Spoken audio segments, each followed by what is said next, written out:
Dawa Wars.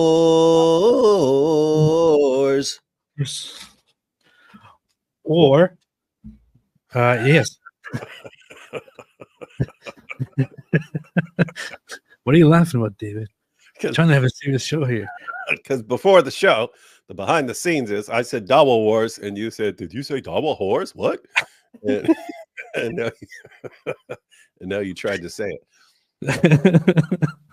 Yes. But of course, I made you say it as always. I tricked you into it. Yeah. So, hello everybody, and welcome. This is the Apostate Prophet. How is everybody doing? How is everybody doing in it? So, what's up, David? How you doing?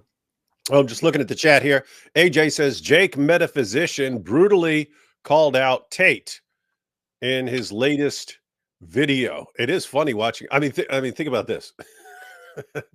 Everyone's going after Tate when we told them exactly what was going to happen if they rallied around Tate. Like we said, it's exactly what we said would happen. Then you've got everyone flipping out over Muhammad Hijab crossing lines. Shocker. The habitual line stepper / narcissist is causing problems who could have foreseen these things? It's like all this stuff's going on where it's like, how do you guys not see what's coming when you rally around attention freaks? Who could have thought it that Jake Brancatella? Let me see. Jake Brancatella. Is he going again? I called Tate out on X. This is what happened. Praise the Lord Jesus. Ooh. They call me gay. They call me gay. Well, it's kind of funny. I like that fight a little bit. Yeah, but today we want to talk about another narcissist, and that is, isn't it funny? They're all narcissists. I know, like which one? Today we're going to talk about a narcissist in the Dawa community. You're going to have to be way more specifics there, sport. Yeah, that doesn't narrow it down at all. But yes, we want to talk about the one and only, the one who gave us so many wonderful things to remember already. So many memes, so many fantastic, beautiful memories, so many sound bites, including urinating upon one another. Yeah, play them all. Or homosexuality should be fine. Or lose faith. I tell you, lose faith. It's better for you. Or you sick in the mind? Or what kind of Muslim are you?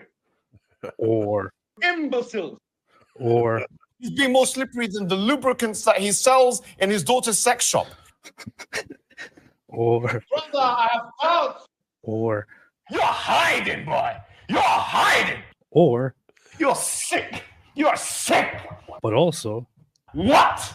And liar. You're a liar. You're a liar. You're a liar. Lying liar. Lying liar from lying liar land on Liars Getting Free Day, boy. Why are you stuttering? Get the hell out of here. Yeah. We're proud of that. Sorry, that was his boyfriend. All right, so we are going to talk about Mohammed Hijab, of course. Mohammed Hijab. I decided to do this yesterday because yesterday as I was sitting there, David sent me a message and said, "Hey, did you guys see all of these Salafis going crazy about Muhammad Hijab?" I love the Dawa Wars. And I was like, nope, I'm not sure what you're talking about. And he sent me the link. And the link went to this one guy who was, as previously, again, calling out Muhammad Hijab and saying the following. This is Abu Musab Wajdi Akari. He is a Salafi, accused to be a loyalist Salafi. They also call them Madkhalis, who are on the kind of side of complying with authorities in Muslim in traditionalist Muslim countries, and not having any not going their own way, not criticizing the government and all that. This guy said, "Who allowed these despicable people into the Dawa scene? Which deviant scholar gave them the go signal to call to Islam?"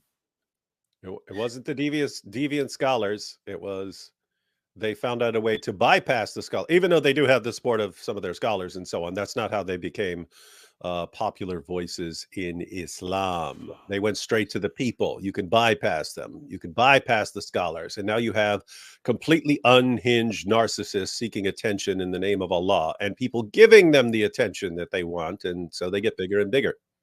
Yes, yes, you By see. the way, Abu Musab, I don't know how many followers, but I've seen tons of video clips of that guy. So he does have some sort of following. You got people who watch. I actually saw something in the past from him where he was going after Ali Dawa. Of course, when people like these, when guys like these attack people like Ali Dawa, the fans of Muhammad Hijab and Ali Dawa immediately accuse him of being jealous. You're jealous. You're just jealous.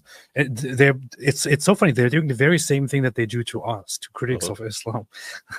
They do to these guys as well. These guys point out genuine problems with the popular dudes in the Dawa scene, and the response from many seems to be, "Oh, you're just jealous. You're jealous. You just don't like it. You're just jealous because you don't have as many followers." But that has become the popular way, the popular way of behaving, of just appealing to the popularity, making yourself a name on the Dawa scene by making YouTube videos that are just ridiculous and insulting. Anyway, he says mixing with women, soap operas, music, cursing, acting, lying, bullying Salafi du'at, so bullying Salafi Dawa people, mocking scholars, etc. May Allah purify the Dawa from this filth. This filth. Muhammad Hijab, according to Abu Musab, is a giant barrel of filth. And he wants Allah to purify Dawa from people like Muhammad Hijab and Ali Dawa. Wow. That's pretty. Only one problem, Abu Musab. They got more followers than you. So you're jealous, and there's nothing you can do about it. Yeah, that's the problem. You ask which deviant scholar gave them the go signal to call to Islam, and you say, may Allah purify the Dawah from this. The problem is that we are way past that. It is no longer the traditional way. It is now the general public that decides who is and who is not a popular Dawah-gandist. And the general public in the Islamic world is not a very good one. And you know that, Mr. Abu Musab. So you shouldn't be surprised about that. Shouldn't be surprised. That is, by the way, that is a serious problem for for kind of anyone. Think about this. You can have like experts in some area and so on, and you can have some like clown who says, "Hey, look at me, look at me, look at me, look at me, look at me." The clown might get way more attention. Yeah, like me, for example. Yeah. Exactly. Yeah. So I first read this message and I thought, what? Why is he so angry? I know that he doesn't like these guys, but why is he so angry? And then I went onto this video. Already the headline says Muhammad Hijab goes off on rant about Alex Jones and disrespects his wife and mom on Sneako's stream. Now, funny, I didn't even see this. I saw the other clip from when they were in the room, the one that you shared. So this would have been part of that longer live stream, right? That we didn't watch? Yeah. It's the same. Yeah. It's whatever it is, 2 hours or something on Sneako's channel. This is part of it. That's the idea. Apparently all of that was a disaster though, because I saw this post and then I go into the comment section to see what's happening here. And I see this. Hamza Tortoise. So Hamza Tortoise commented under it and he said, Assalamu alaikum, Sneako. May Allah protect you. My advice is to remove this video. To do so will show tremendous love, respect, and honor for the brothers and yourself. Significantly, it will show love for our role model, Prophet Muhammad sallallahu alaihi wasallam. I'm sure there is context. However, some things do not require context in order for them to be blameworthy. And if they do, the one who posts such things has the moral obligation. The moral obligation. I am not here to tell you what to do. Yes, you are. I am merely here to remind myself and everyone about the higher values and principles that we are all committed to. With love, Hamza Tortoise. And look at that. Look at that. Look at that. That was August 10th. He posted that. According to my calculations, today's August 13th. It's still up. Yep. It's still up. Still up. So Sneako's like, I ain't taking anything down. This was my That's awesome. then I scrolled down this. That's a Muslim channel. I know this guy Knowledge North. He's a Salafi Muslim. I saw this response and I was dying. I don't know. My advice is to remove this Muhammad hijab. Yeah, and Knowledge North, he's done stuff with Sajid, right? Yeah, That's where I've seen him before. Yeah. And he's pretty cool. he's the one who collaborated with Sajid to review my interaction with Ali Dawa, and he basically destroyed Ali Dawa, and then they started hating him. Yeah, and that's so weird. It's just built into Islam so much that you blame everyone else and never call out your own people and so on. And so this was like refreshing. It's like, how can you guys take Ali Dawa seriously? And he comes along like, no, Ali Dawa, my goodness, how is this becoming Dawa? And I don't know. It's just I don't know. It's just amazing. Imagine when the Muslim Dawa community is so dysfunctional that when someone says anything that has any degree of common sense, I'm like, whoa, what's going on here? This is shocking. But I mean, for people who don't know, you've got Hamza. Hamza is partners with Muhammad Hijab in the Sapience Institute. So he doesn't like that Sneeko posted a clip where Hijab is basically embarrassing himself and any organization that he happens to be a part of, namely the Sapience Institute. But think about Hamza. Hamza's the guy who years ago, who did he get completely humiliated by on Scientific Miracles? Was it PZ Meyer or something like that? I don't know. He was talking to some atheist outside an atheist rally, and then the Muslims showed up, and Hamza tried to defend the Scientific Miracles and got crushed. So much so that later on he came out and said that the Scientific Miracles argument has been debunked. Muslims need to stop using it. And he's the one who said that you can't use the Scientific Miracles argument because, one, you'd have to know exactly what the Quran means and not be putting your own meaning into it. And he says, and we don't do that. With the Scientific Miracles, you're always like, oh, this is the Big Bang. It doesn't say anything about the Big Bang, you liar. So one, you have to know that what the Quran actually says. Two, you have to know that the science is settled. You don't want to say that some theory is confirmed by the Quran when later on that theory is going to be exchanged for another. And three, you have to know that it's something that Muhammad couldn't have known from other people at the time. And he says, these are the requirements for saying that something is a scientific miracle, and there's nothing in the Quran that meets those requirements. And it's later that Ali Dawa, influenced by Hamza, actually called out the Scientific Miracles argument as debunked. So anyway, long story short, think about this. You've got the Sapience Institute, and you've got Hamza Sources, who he's the guy who takes out the Scientific Miracles argument and convinces Ali Dawa to popularize the idea that the Scientific Miracles argument has been debunked. And then Hijab, the other guy, he's the guy who takes out the perfect preservation of the Quran arguments. Like, these guys are like band of Dawa destroyers making fun of Salafis. These are awesome times, man. These are awesome times. And people, by the way, little side note, this is like people are, they're going to take over. How? These guys can't get along with each other for 5 seconds. Yes, they could unite to defeat someone else or something like that. They're not going to, I can't imagine these guys taking over anything and lasting because they can't stand each other. That's pretty racist. The thing is, when you go through the comment section, really, really doesn't like the Muslims, and we should probably watch the video to understand why. But here you can see people saying, I'm starting to think Muslims are faction gang members. This isn't the first time they've threatened someone. I'm starting to think Muslims hate us for our freedom. Who threatened who? Muhammad Hijab is basically issuing forms of threats. But let's watch the video. Let's see what Muhammad Hijab actually says. That is in the video bad. He's threatening people or elsewhere? Here. Oh. Let's see the video, and let's see what it is about the video that has so many Muslims shocked and outraged and embarrassed, wanting this video to be deleted, and what makes people really, really disappointed with Sneeko. I saw Sneeko, what did he do? This is why everyone hates Sneeko. Everyone he associates with is a POS. Okay, so yeah, he associates. I thought there were mad at Sneeko because he posted this. I was like, what are you talking about? They were trying to come, they want to come on Sneeko's show to have access to Sneeko's fans. They're using him as a useful idiot. So why would they be mad at him? But yeah, This guy says, like, can't stand these goat effers. Go back to your asshole countries. You people can't build anything but criticize everything we do while living off us like a parasite. This is clearly very, very racist. Yeah, if that guy's in the UK, he's getting like 20 months in prison for that. Yeah, should get 20 years. The more Sneeko hangs with these Muslim scholars, the more demonic they become, and so on.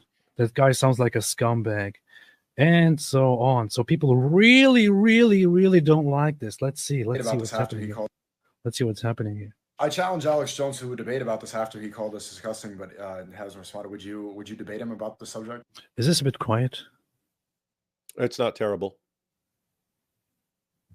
I challenge Alex Jones to a debate about this after he called us disgusting, but hasn't responded. Would you debate him about the subject, or do you find it?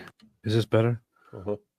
Good. No, Alex Jones, I'd debate him, I'd fight him, I'd slap him, I'd do anything. I'd slap his face. I'd slap his face. If he wants to fight me, if he wants to debate me, if he wants to engage in any way, shape, or form, I'm built for what? Shit. Wait, what did he say?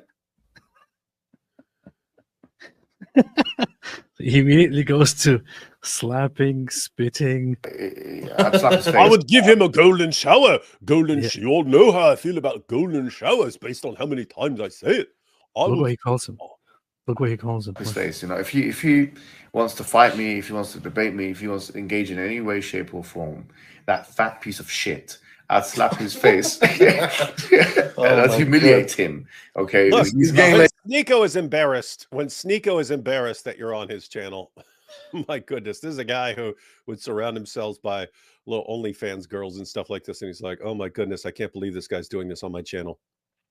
This is the funny thing. This is what people mean when they say Sneeko always associates with these with people that are complete POS. But he has had disasters happen in the past when he had when he would go live on his own channel with people like Myron from that Fresh and Fit show, and they would start doing things like the Nazi greeting, the Roman salute, and then put on a hood to do like KKK stuff and calling black people slurs and all that. And this just reminds me of that. Like Sneeko really, really has a problem with vetting his his relationships and friendships and the people that he goes live with. Man. Yeah, and that's a rough situation. So you've got the Dawa guys, they want attention, and then you've got Sneeko, who loves having people who can get attention on his shows because that helps boost the shows, and it's just a perfect relationship. Beast. To debate me, if he wants to engage in any way, shape, or form, that fat piece of shit, I'd slap his face and I'd humiliate him. Okay, he's getting late, guys. He's nothing. Okay, Alex Jones is a fraud. You have to understand this. And for those who rely on his conspiracy theories and stuff like that to live their life, I have to say, he's nothing. He's a nobody. He has no accolades. He has no achievements. He has not done anything. Why are you listening to this fat man? Why are you listening to this fat man? What has he done? What has he proven? What has he shown? Exposed the Bohemian Grove, the Illuminati. Okay, so what? The Illuminati. He exposed the Illuminati. That's a very, very good accolade right there. Can't say much in defense of Alex Jones, to be honest, or in defense of Sneeko's defense of Alex Jones. I think Alex Jones is quite a loony figure to trust. But I would say it looks like he's probably better than Mohammed Hijab is, at least personality-wise. Yeah, who would you trust more? If someone came up and told you something, was happening in the world, and you had no idea whether it was happening or not, it's just this person telling you, who would you trust more, Alex Jones or Mohammed Hijab? Do I really have to choose? I'm just saying, because I'm like, I don't know, man. You could argue that either way. I wouldn't trust either of them. I would say, okay, guys, I will just pretend I didn't hear anything you guys said, and I'll see and check for myself. That's what I would probably say.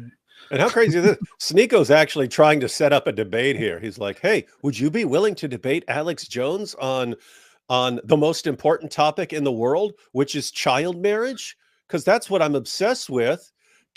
Do you think you'd be willing to debate him on child marriage? We need more Dawa guys focusing on child marriage. And just imagine if we had an awesome debate on child marriage with Alex Jones. Wouldn't that be great? So, Hijab, would you be interested in that? That fat piece of, I'll fight him. I'll slap him in his face. I'll slap him right in his face.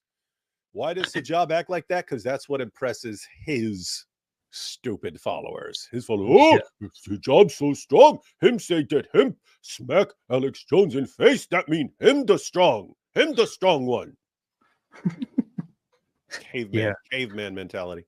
At least we owe the weakening of the Illuminati to Alex Jones. If it wasn't for him, the Illuminati would have completely seized control over the whole world. But gladly he called them out, and other people also called them out by pointing us at music videos where you can see triangles, which then greatly prevented the power of the Illuminati and curbed them.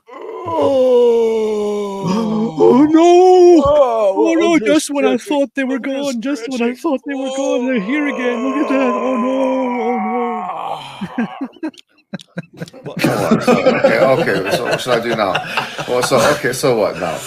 He said that they put fluoride on the water to turn the frogs gay. Okay, is that actually wasn't bad. Is that what you want me now? It's turn the frogs gay. You don't have to bow down. Okay, call him again a fat piece of shit. I mean, now what? Do I have to bow down to this fat piece of shit? You don't have to bow down. Sorry to say, who are you, Alex Jones? He exposed the globalist agenda.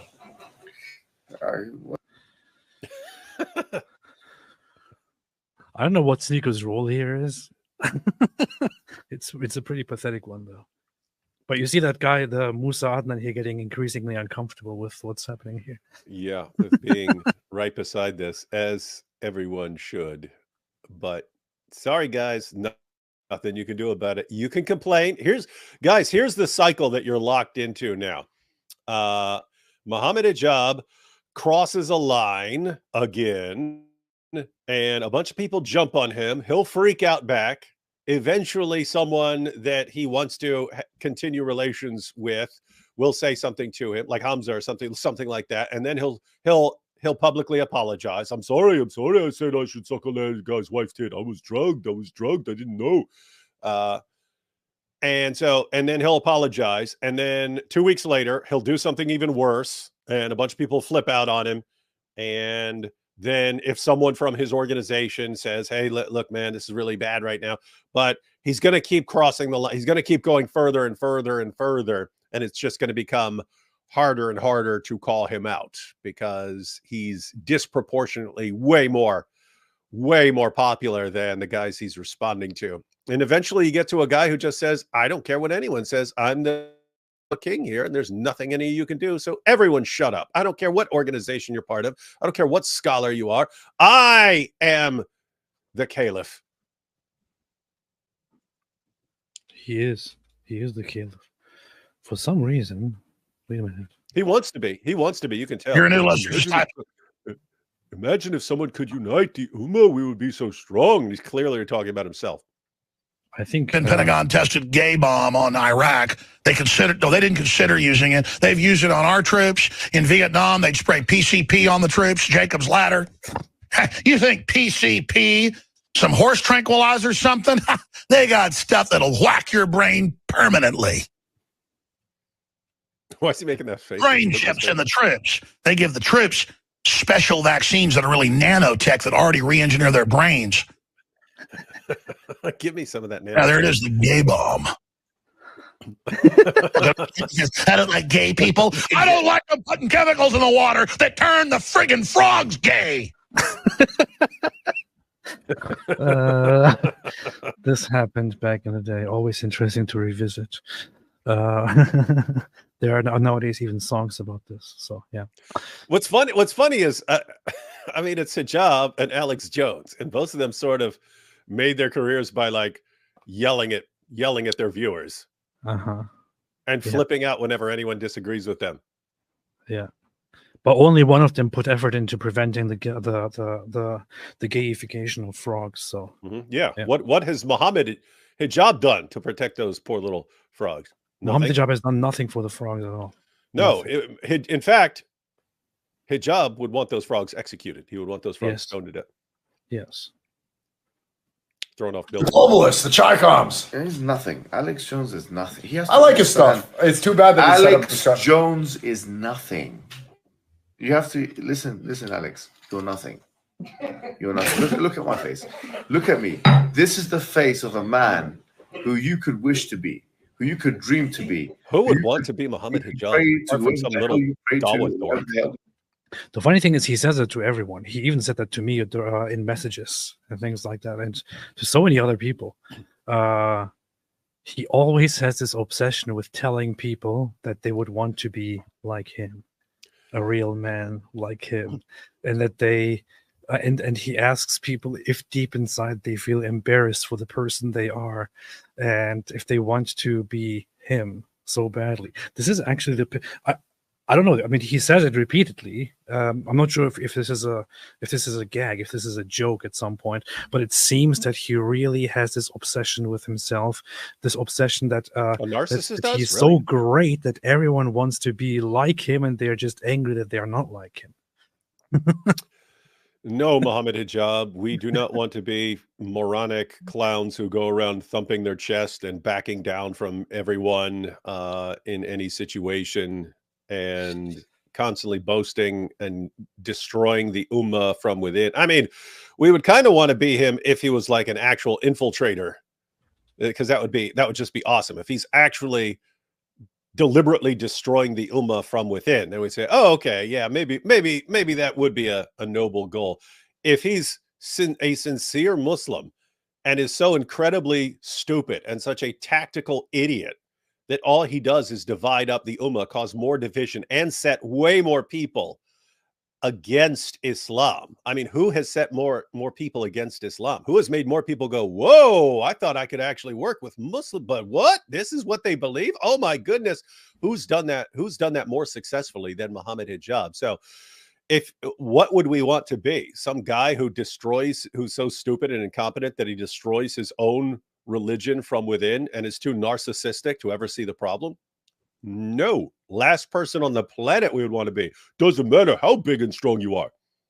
Yes, you see. This is, of course, exactly what somebody would say who secretly wants to be like Muhammad Hijab. Like Mo. If I could be like Mo, I want to be like Mo, like Mo. If I could be like Mo Hijab. Tyler LaFlamme said, how many genders are there, AP? 62. Crusader General said, AP said he isn't David Wood, but for some reason I thought AP was David Wood ventriloquist puppet to help expose problems with atheist logic. Yeah, David was typing messages earlier before we went live and typing things like, I'm not David Wood. I don't know why. Yeah. No, it's funny. AP, when he was at my house, he logged into his account on my computer. And so when I click on live stream to join his live stream, it comes up as like I'm him. So I'm still logged into his account. And so I think I'm just going to leave it that way and probably go live on his channel one day when he's not paying attention. That's good. That's based. Mr. Tubby Terror. Ligmathigayon said, Mossab voice. Dawa whores are in your neighborhood looking for a good time. They are not even fit to be whores. Right. You do to be. Okay? Look at me now. Take a look at me and just take a look at this. Tell me, what can you do to me? What can you do? Shout at me with your stupid voice? That's exactly like what would Hijab do to anyone? Shout at him with his stupid voice? Why would Alex Jones want to do anything to you, dear Mojab? Why is he sitting there saying, "Well, what do you think you can do to me?" I'm pretty sure that Alex Jones isn't interested in having a physical fight with anybody. And this all started because would you be willing to debate him on child marriage, right? This is Sneeko saying, hey, I want to debate him on child marriage, but you're so much more knowledgeable on the issue of banging little kids, Muhammad Hijab. Maybe you could debate him. The entire question was, would you debate him? And what, he thinks he could defeat me? He thinks he could defeat me when I would slap him in his face? What? Yeah. Alex Jones, look at me. Look at me. You know you want to be me. You know you want to be me. You're jealous of me. What could you do to me? What could you do to me in a fight? The entire question was, would you be willing to debate him on child marriage? Yeah, I think this started for several reasons. One of those is that Alex Jones tweeted this. Where Tommy Robinson says, based on Sharia law, these barbarians really believe God would want 9-year-old children to be married to 50-year-old men. This is Islam, and this is why I oppose it. And Alex Jones responded, a pedo cult. Well, okay. That's Alex Jones 1, Islam 0. And then also, later, as he was on his show, I don't know where that was, but apparently on his show, Sneeko and Muhammad Hijab came up because of that video where Muhammad Hijab explains to Sneeko how there is no age of marriage, and an adult who is not an adult is relative and all that. And apparently Alex Jones called Sneeko and Muhammad Hijab disgusting people there. So just because of those two things, Muhammad Hijab is now sitting there calling him a fat piece of shit and saying, you can't do anything to me, you cannot fight me. I will slap you. I will spit on you. Take a look at me, and just take a look at this. I will give you golden Tell shower. me, what can you do to me? What can you do? Shout at me with your stupid voice, this and that. Talk about Islam. What have you done? What have you done in your life? What are your achievements? Does your wife love you? Does your mom love you? He's an unqualified. Does your mom love you, boy? Does your Alex Jones, does your mom love you? This is my question. If I was there, I'd hate you. What does that have anything to do at all? Nothing. With the things that Alex Jones has said, or with a debate potential topic of a debate? Alex Jones. Would you debate Alex Jones on child marriage? Does your mother love you? Does your mother love you? Because if I was your mother, then I would not love you. I would be ashamed of you. I would of you. That's what I would do. Ha ha! This is guys. This is Dawah. This is like the world champion of Dawah. This is how he is. Yeah. There are lots of people who don't really like this, though. Arrogance is crazy. Shut up, fat pig. That's interesting. Well, that's the thing. It seems like Sneeko and Alex Jones would have a lot of overlap of the same fans. And so, if Hijab is on Sneeko's channel calling him out, then. But it's kind of funny that Muhammad Hijab is sitting there calling Alex Jones a fat POS, and the chat is calling Muhammad Hijab a fat pig. Then here's somebody saying only 80 IQ Muslims think hijab is smart, complete moron. They call him Abdul, fat pig. Shut up, KYS. Abdul, really winning lots of hearts. Rude. Whoa. I don't know, man. People are not really liking this. The audience of Sneeko is not really. Does your mum love you? This is my question. If I was there, I'd hate you. I'd spit on you if I was there. She's nothing. I would spit on you. I would spit on you. And I would want to suck on her tit to make her mahram. Now he said she's nothing and you're nothing. It's hard to say. Does your mum love you? This is my question. If I was there, I'd hate you. I'd spit on you if I was there. She's nothing. She's nothing and you're nothing. It's hard to say. Oh, no. She's nothing. Wow. Insulted the guy's mom who's not there. Yeah. For no reason. Imagine. So, I mean, this is something that and learn as a child, as a teenager. If you're having a fight with somebody in the neighborhood or at school or something, if you start going after the mother for no reason at all, that's quite childish. Has nothing to do at all with any argument that you were just involved in. It is ridiculous. It is an escalation that is just that generally comes from people who are overall horrible people. And here you have one of those. What in the world does Alex Jones's mom have to do with any of this? Think about this, because this is what we're talking about over and over again. You don't have to go back very far to where you had all these, like you had conservatives, you had Christians, you had Jews, you had all kinds of people who are like, maybe we should all be working together with the Muslims against the far left. And then it looked like Muslims are just going to switch sides from aligning with the far left to aligning with the right and so on. And then a bunch of these guys come in and like just wreck any possibility of that, right? So you had people like Jordan Peterson, let me get all these Muslims on the show, so we can all be pen pals and bring peace to the world. And then they come on, and then the moment he says anything they disagree with, they flip out on him behind the scenes and so on. And so all these bridges that they could have built, they could have formed all these alliances, and Hijab, more than anyone else, has destroyed the possibility. They've been destroying the possibility of alliances with anyone. And then you've got Sneeko, who would love very much to have a discussion with Alex Jones on this. He wants to get Mohammed Hijab in there as well. And hey, great, then we can have this great alliance. If we could just convince Alex Jones, then we'd all be on the same page, and the whole world would understand that it's okay to have sex with kids. Hey, and he's got a lot of the same fan base. And then Hijab goes on there and just destroys it.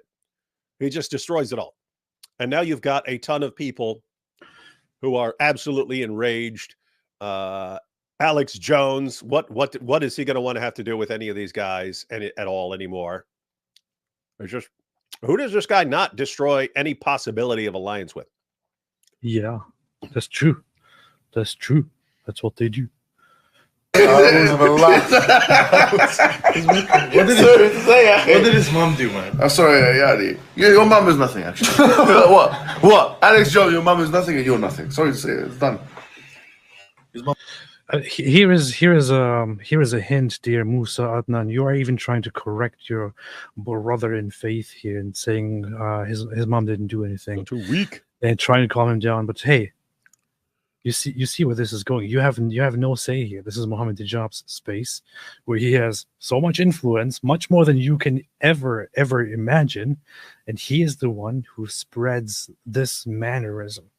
There's actually Mohammed Hijab made a tweet, I think a follow-up to basically it looks like it's like a half-ass apology for for this one. That this is what he said. May Allah forgive me for any falsehood I have unintentionally or due to desire ever perpetuated, for any believer I have due to personal ego ever harmed, or for any unbecoming behavior I have ever exhibited. To my followers, don't imitate my mistakes. Okay, cool. Here's the issue, Mojab. You could do something like this once and then issue an apology and say, yeah, hey, that wasn't me. That was terrible. I apologize. I take responsibility, and so on. You could do it a second time and apologize. But if you do it again a third time, and a fourth time, and a fifth time, and a sixth time, and every time you're like, oh, yeah, I'm not behaving very well, and yeah, just don't imitate me. It doesn't work. You are spreading this behavior to other people. Especially when you're setting yourself up all the time. Everyone wants to be like me. Everyone wants to be like me. Yeah. And you act like this. Your mom, what about your mom? Your mom, golden showers on your mom. And then, oh, I'm sorry. 2 weeks later, he'll do the same thing. And in the past, he also had this whole thing where he, remember after that incident where he asked the other Muslim guy, Knowledge North said the drugs don't work. The drugs don't work. So there was also this incident where he was acting really, really, really strange and weird. And then his explanation for that was that he has been having severe back pain. And he was taking these drugs, this medicine, which caused him to act a little bit weird. Well, what medicine is he on in the show with Sneeko here? I don't know. The thing is, he sounds kind of drunk in this whole clip. I'm not entirely sure. Qualified doctor. Anyway, can't find it now. Might be a very nice I person. don't care. She's I nothing. bet she's a nice lady. All right. She's nothing and he's nothing. Come on, Alex. Come and get me now. You heard me right. I said your mother's nothing. Come and get me now. He hasn't slept. He's sleep He hasn't deprived. slept.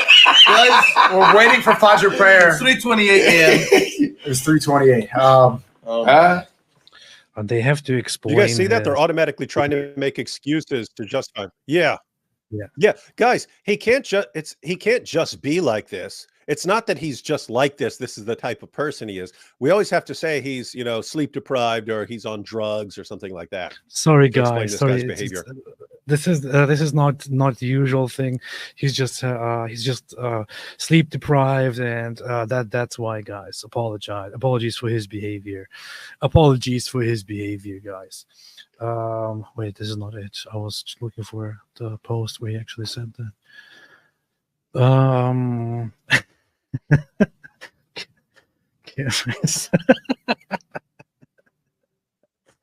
Can I suck your wife's Suck your wife's tit to make her mahram. I This to didn't another even Muslim, mean to guys. open He's saying this, this to a but- fellow Muslim. He's talking to another Muslim on Twitter and asks if he can suck the guy's wife's tit. So, can I suck your wife's tit? Your mom is nothing. Your mom is nothing. Your mom is nothing. Ha, what are you going to do? I will slap you in your face. Here's the post. Look, recently I had serious back injury and have been on a mix of extremely potent medications. This, mixed with my wild nature, has produced some very unusual private and public communications. This is one of them. Apologies once again. Hey, private communications. That's funny. So can I suck your wife's tit? That's what he's saying in public. Who knows what this guy's saying in private communications? In other words, hey, if any ladies come forward and have pictures of my zaboobas, I was stoned on pain meds. Oh man. Was he on pain meds when he was stripping? Yes, probably. He's always on pain meds, I think. That's why. Pretty sure that that the medicine he's talking about here is not something that has insanely weird side effects like that. It's a regular heavy pain medication that has some side effects, like it makes you dizzy and so on. That's it. It doesn't cause you to act like a complete makes me want to suck a wife's tit. Makes me want to suck another Muslim's wife's tit. Can't control myself. But this is just this is a way of lying. Right? This is a way of lying where he doesn't want to take responsibility for his behavior, instead blames it on medication. Medication which doesn't just cause you to act like a complete lunatic. That's Mohammed Hijab. Your mother. Oh my God. Come on, Alex. Man. Come and get me now. Oh my God. Now they're saying takbir in the chat. Okay. His mother is nothing, and he is nothing. His father's nothing. His whole family is nothing. Oh, mom and dad. Now he came after the mother. Now he's going after the father. Now he's going after the father. What did the father do? The father wasn't even part of this. Now the father is part of it too. Alhamdulillah. What have you achieved? Tell me what the Jones have achieved. I want to know what the Jones family has achieved in Oklahoma, you hillbilly, you redneck. What have you achieved, you hillbilly, you redneck? What have you achieved? You know what you should have done when you went? Why are you insulting people as hillbillies and rednecks, Mohammed Hijab? These are insults that people or forms of mockery that people would direct at other people in their own culture. Pretty sure from the same people's perspective, you are of a very, very lowly culture that nobody really wants to be part of. That is considered kind of primitive, rude, not very noble. You're part of the Islamic community in Britain. Nobody wants to be part of that. People look at that probably in a worse way than they look at rednecks and hillbillies. So what is this whole behavior? It's just so ridiculous, man. And I have to say, I mean, he's sitting there. He's sitting there talking trash, saying, Alex Jones, what have you done? Well, the relevant part is Alex Jones has gotten a lot of attention, Hijab, which is your main criterion for success, just getting a ton of attention, not actually accomplishing anything good for the world. Now, if we want to ask what Muhammad Hijab has accomplished, he's done the same thing. He's gotten quite a bit of attention for himself. Has he really made a difference in the Ummah? No, he's turned it into he's modeled it after himself. So now you have a bunch of clowns. But I have to say, Muhammad Hijab has accomplished something that Alex Jones could never accomplish. Muhammad Hijab has actually normalized Quran desecration. And hey, keep Alex Jones's mom out your mouth. This is what, look, guys, not even joking. What has Muhammad Hijab accomplished? 3 years ago, this would send Muslims into fits of rage, going around, contacting everyone they can, going, oh, how can anyone support this? Oh my goodness, do you condemn this? Now you won't hear a peep. Do you know why? Do you know why? Muhammad Hijab.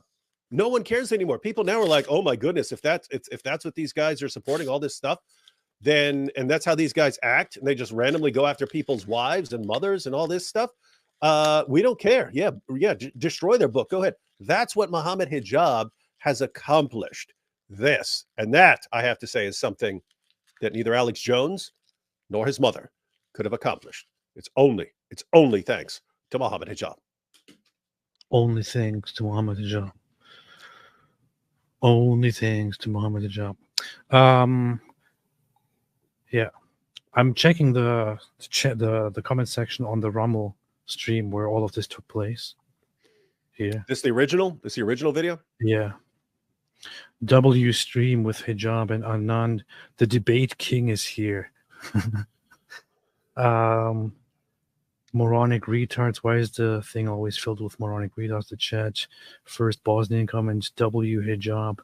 Mohammed drank too much Bosnian coffee. OMG, meme potential. I'm crying. So the main audience that is commenting is not really calling this out. It's rather certain people who were watching it live, and then the aftermath, of course. And here, this is also why this issue is important. This is why Hamza Tortis wants Nico to delete this video. This is why it is important to highlight this video. Yeah. This is why this is important, because it shows clearly how what kind of behavior is popular among Muslims, what kind of behavior is popular among the Muslim population that is active in spreading the religion, Islam. It shows what kind of behavior the audiences of Dawah people like, because this is the behavior of Muhammad Hijab, who is now the most popular Muslim apologist and Dawah guy. He is popular because he is this way. He's not popular because he has great insights, because he has great knowledge, because he has said great things. I mean, ask people if what the great achievements of Muhammad Hijab are in terms of presenting certain revolutionary arguments, revolutionary responses. Nobody can actually point any of that out. When people point at his debates and say, oh, he's a great debater, what they're referring to is that he is loud and he has a tendency to attack and attempt to humiliate his opponent. That's it. His behavior is what the Muslim audiences love about him. If he was a Christian apologist, he would be completely irrelevant. If he was an atheist debater, he would be completely irrelevant. If he was an apologist for something else, he would be completely irrelevant, because behavior like this is only appreciated and popularized in the Muslim community, in the Dawah community. This says a lot about Islam. It says a lot about the Ummah, the Dawah scene, which is why, contrary to Hamza Tortis's request to take it down, this should be amplified. It should definitely be amplified.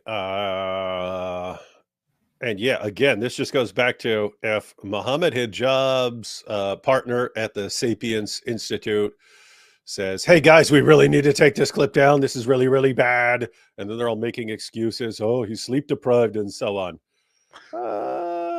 Yeah. Why is that? Alhamdulillah.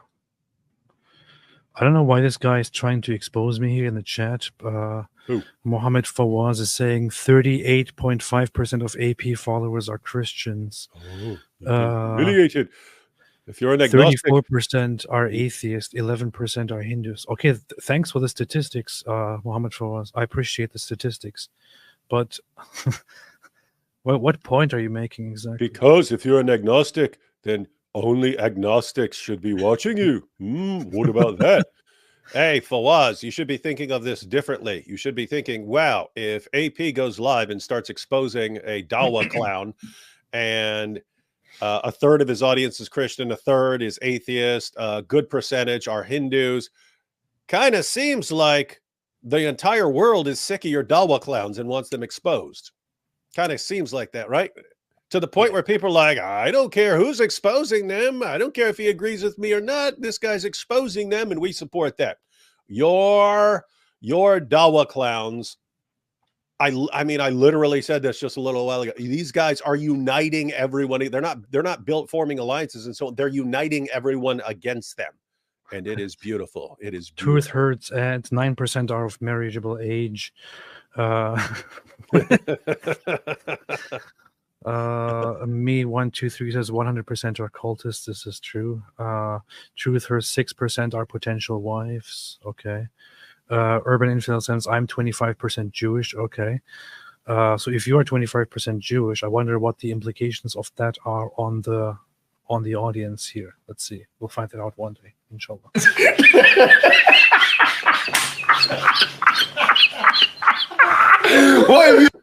All right.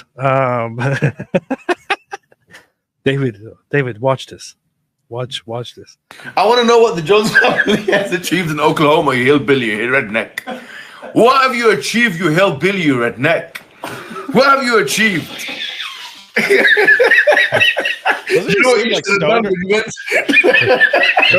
Doesn't he seem like he's high, like on weed or something? Hey, rewind that. Look at that. Look at him losing it. He looks high to me. He looks high. I know. I watched this yesterday as I was sitting there with my wife, and I was curious what in the world is this about, and I started playing it, and we both thought his behavior seems really influenced by something more than just a horrible personality. Yeah, more than a horrible personality, and more than I'm staying up late. Could you rewind that? I couldn't understand what he was saying that he started cracking up at. What the Jones have achieved. I want to know what the Jones family has achieved in Oklahoma, you hillbilly, you redneck. What have you achieved, you hillbilly, you redneck? What have you achieved? You know what you should have done when you went? Oh, he didn't finish. You know what you should have done? What have you achieved, hillbilly? What have you achieved, redneck? What have you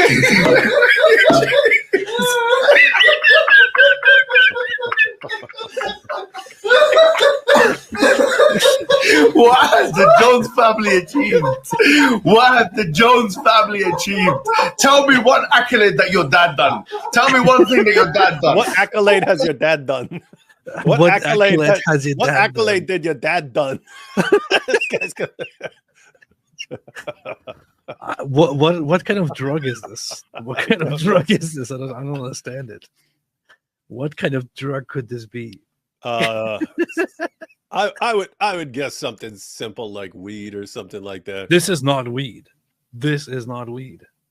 I don't know with that personality, weed and a bunch of caffeine right beforehand. He drank a bunch of coffee to try and counteract the weed, and then got this result. I don't know. I know weed. This is not weed. It reminds me of different stuff. What have you? Nothing. What have you achieved? What have you achieved? You know what you should have done when you went?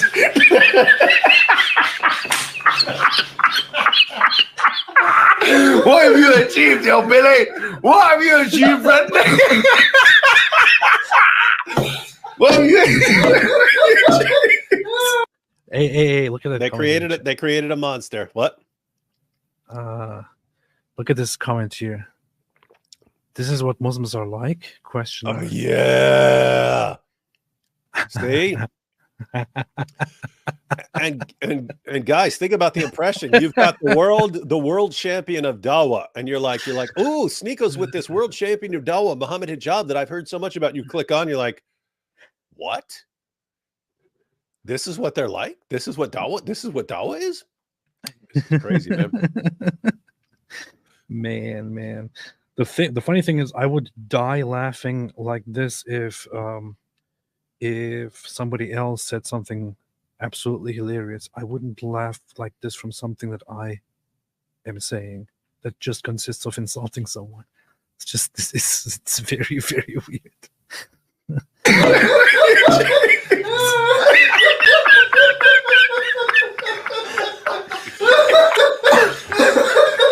What has the Jones family achieved? What have the Whose laughter is that? Is that Sneeko? I love this guy.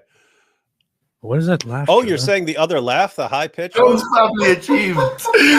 Is that Sneeko? Oh yeah, you're saying like there's another guy who's off camera. Yeah, I don't know. What have the Jones family achieved? Tell me one accolade that your dad done. Tell me one thing that your dad done. What war did he fight in? Someone else. That hillbilly achieve? What did you achieve, boy? Huh? What did that hillbilly achieve? What did your hillbilly father achieve? Tell me what he achieved. Tell me what that redneck achieved. Fought in Vietnam? What? This is all a challenge. Would you debate him and defend the Islamic view of child marriage?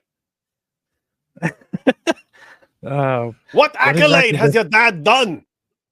What exactly does fighting in Vietnam have anything to do with this? I don't even get it.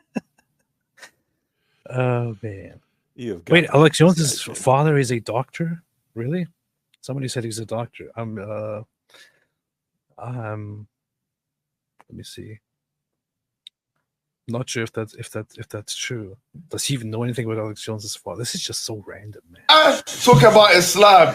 Get out of here, you hillbilly. Great you fat shit hillbilly. Get out of here, Well, man. I don't think you're talking about Islam. You just Ooh, there again. The language. Neck achieved. Huh? Talk about Islam. Get out of here, you hillbilly. Great you fat shit hillbilly. Get out of here, well, man. I don't think He said it once. He said it twice. Then he was sorry for saying it. Then he said it. Then he says it again. Clearly, he's not sorry. talking about Islam. You just said that we're discussing for our beliefs on the age of marriage.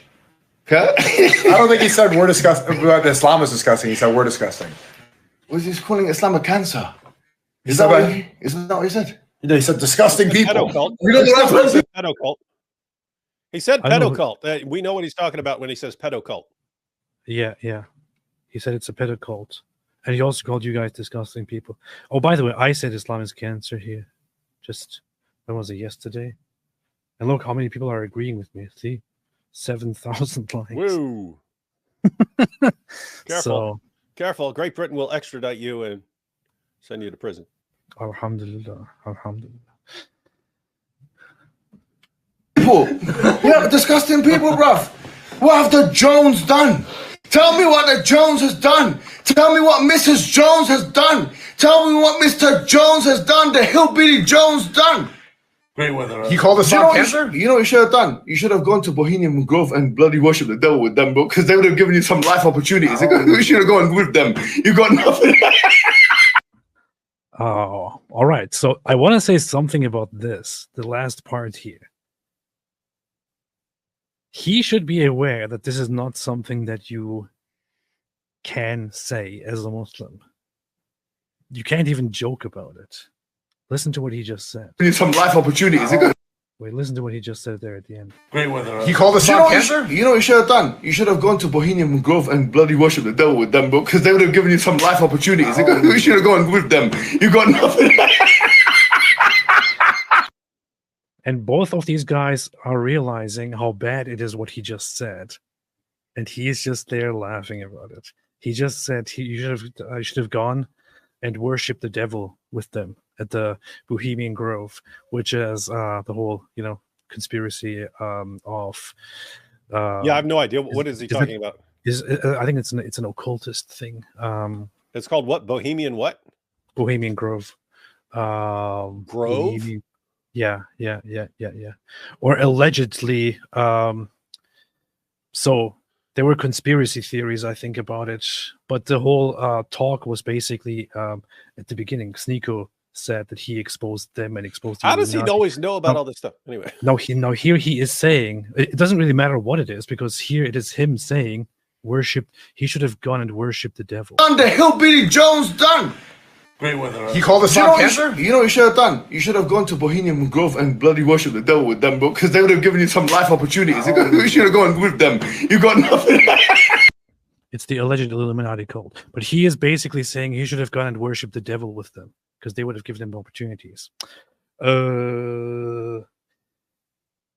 a Muslim, you are not even supposed to joke about,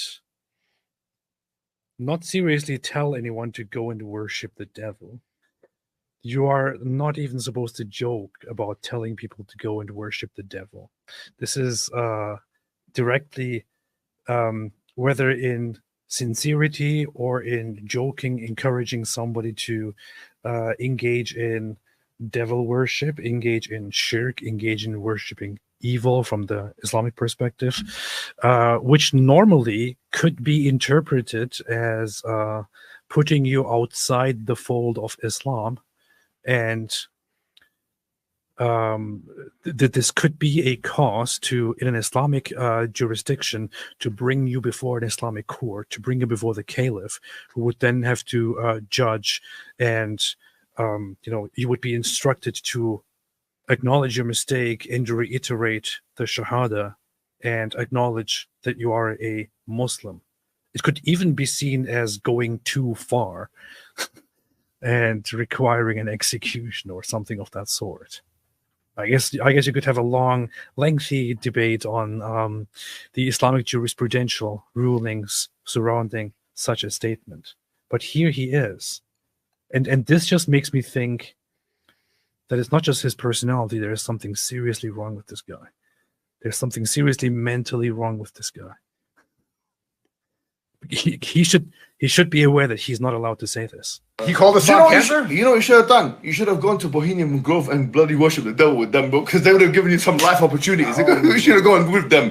You got nothing. That's where the both of these guys are turning it away, and looks like that's where the clip cuts off. We might have to eventually see what happened after this. Both of these guys are turning away because they realize, whoa, what this is really messed up. What he just says, what he's just saying here, but he continues laughing. He finds it hilarious. Mm-hmm. What do you think is wrong with this guy? Something's wrong with him.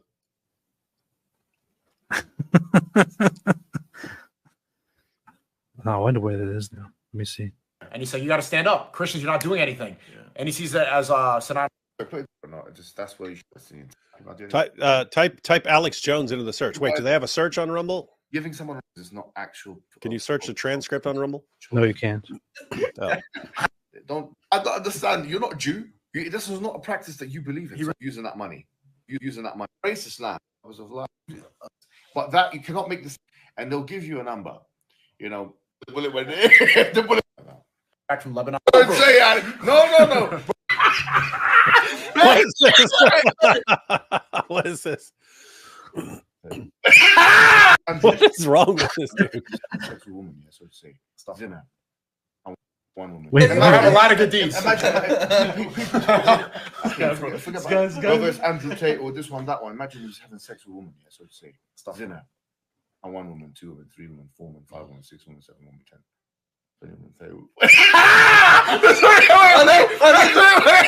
Sorry.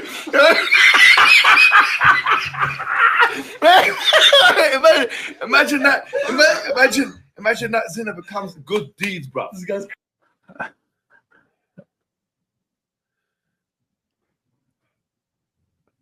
He's got us both speechless here, man. Look at Sneaker. Stuff, you know. I'm 1 woman, 2 women, 3 women, 4 women, 5 women, 6 women, 7 women, 10.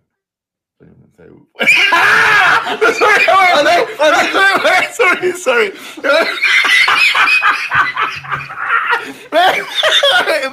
Imagine that. What's up with that nod there? Like Good deeds, bro. top in the field. Waiting for him to start feeding hijab grapes or something. This man has real problems. He's talking about adultery and sleeping with many women. That he starts with 1, 2, 3, 4, 5, 6, 7, 8, 10. Then he goes 20, 30, and then he starts losing it again. This is it. That's it. Mohammed Hijab, can you please explain? We are very curious, you know, and I'm also very interested in mental health, and I'm really curious to know what in the world is happening here and what exactly you're suffering from, and what causes you to have these attacks. Please explain. I'm really, really curious. Yeah. AP wants to know what you're on, Hijab, because it looks like it's a good time. Apostasy, man. Go home, man. Why? He didn't say it. Bro, they're important. They're important. These look. We're not saying music. You know, we're not saying. But we're saying, bro, there's priorities for Riva. There's a priority. Bro, this guy's got a hole in his chest. You're talking about his toenail. Exactly, bro. He's got a hole in his chest. These guys are causing apostasy, man. Go home, man. Why are you on Twitter anyway? Why are you on Twitter, bruv? They're following you. Stop. Get off Twitter. You've got 10 hours screen time. You're a porno addict. You're a music addict. You're a movie addict. You're a series addict. Shut your mouth. Shut your mouth. Go on Twitter and do Naya and Munka, pretend you're this sanctimonious guy, and you're going for the Riva, you're going for the fresh meat. He is right now actually talking about Muslims. Sounds like he's speaking from experience here. He's attacking Muslims who are trying to correct Andrew Tate's behavior. This is how he speaks to them. In defending the sex trafficker. Oh, that's what he's talking about. This is how he's talking to Muslims. I mean, Muslims are just and the Muslim audience here, they are so subservient, which just reminds me of the clip in question of this clip here. This is basically what he should be saying to Muslims who are listening to him, because Muslims are just accepting this behavior toward them in defense of the sex trafficker Andrew Tate. Here, let me play this quick. Are you sick in the mind? Are you that mentally enslaved and intellectually subservient and intellectually molested and ideologically molested? Yeah, this goes to all the Muslims. I mean, think about the absurdity here. So in this very live stream, not the one we're doing, in the one they were doing, in that live stream, they were saying, he was explaining how the worst possible thing you can do is believe in Jesus as God, right? He says that's worse. That's worse than, what did he say it was worse than? Oh, worse than gay having sex with a man. So believing in Jesus is worse than gay sex. Yeah. So think about this. He says that the worst thing you could do is shirk. Then it's brought up, Andrew Tate actually advocated and promoted shirk to all his fans. He says, yeah, we're going to church to worship Jesus, right? He says that. So then it gets called out, hey, Mohammed Hijab, what's up with Andrew Tate? How are you not exposing him and calling him out? And and his response is, you're a bunch of losers on Twitter. Get off Twitter. Like, wait a minute. You're the one who said it's the worst possible thing. Andrew Tate is spreading it to the Ummah. You should be exposing this and severing all ties with him and shutting him down. And instead, you shut down the critics. Why? Andrew Tate is a part of your network of attention. Yes. He's someone like Sneeko who helps you get attention. So if everything is about attention, then that's your real religion. Notice, guys, nothing is about Islam really with this guy.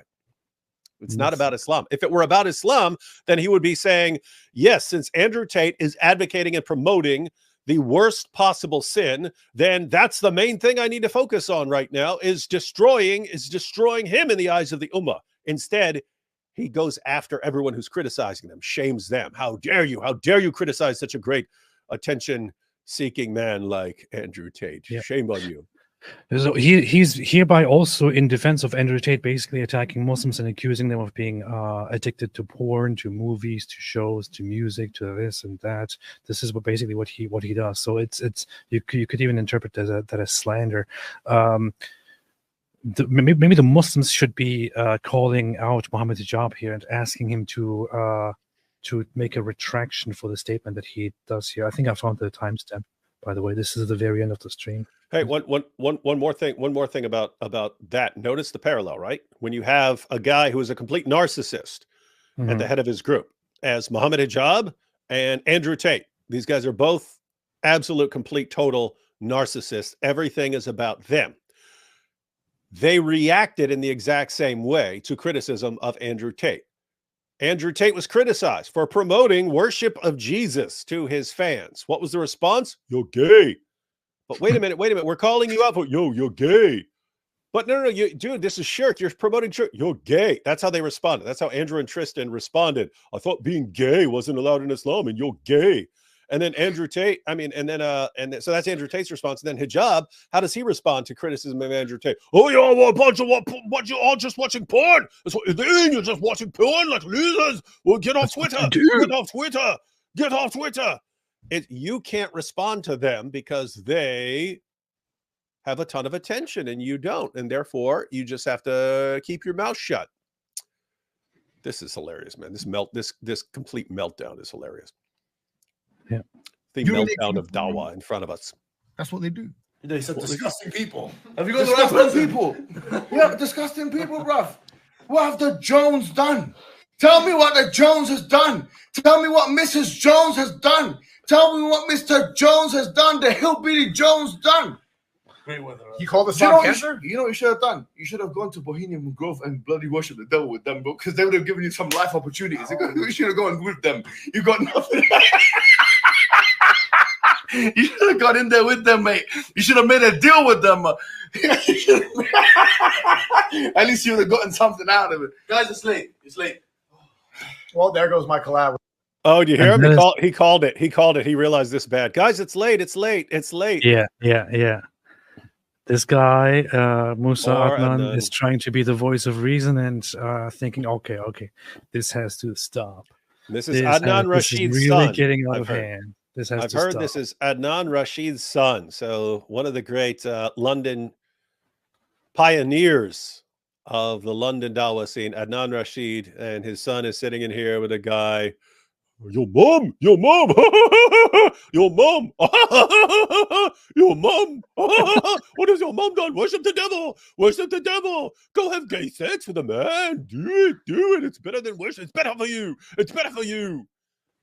With them, mate. You should have made a deal with them.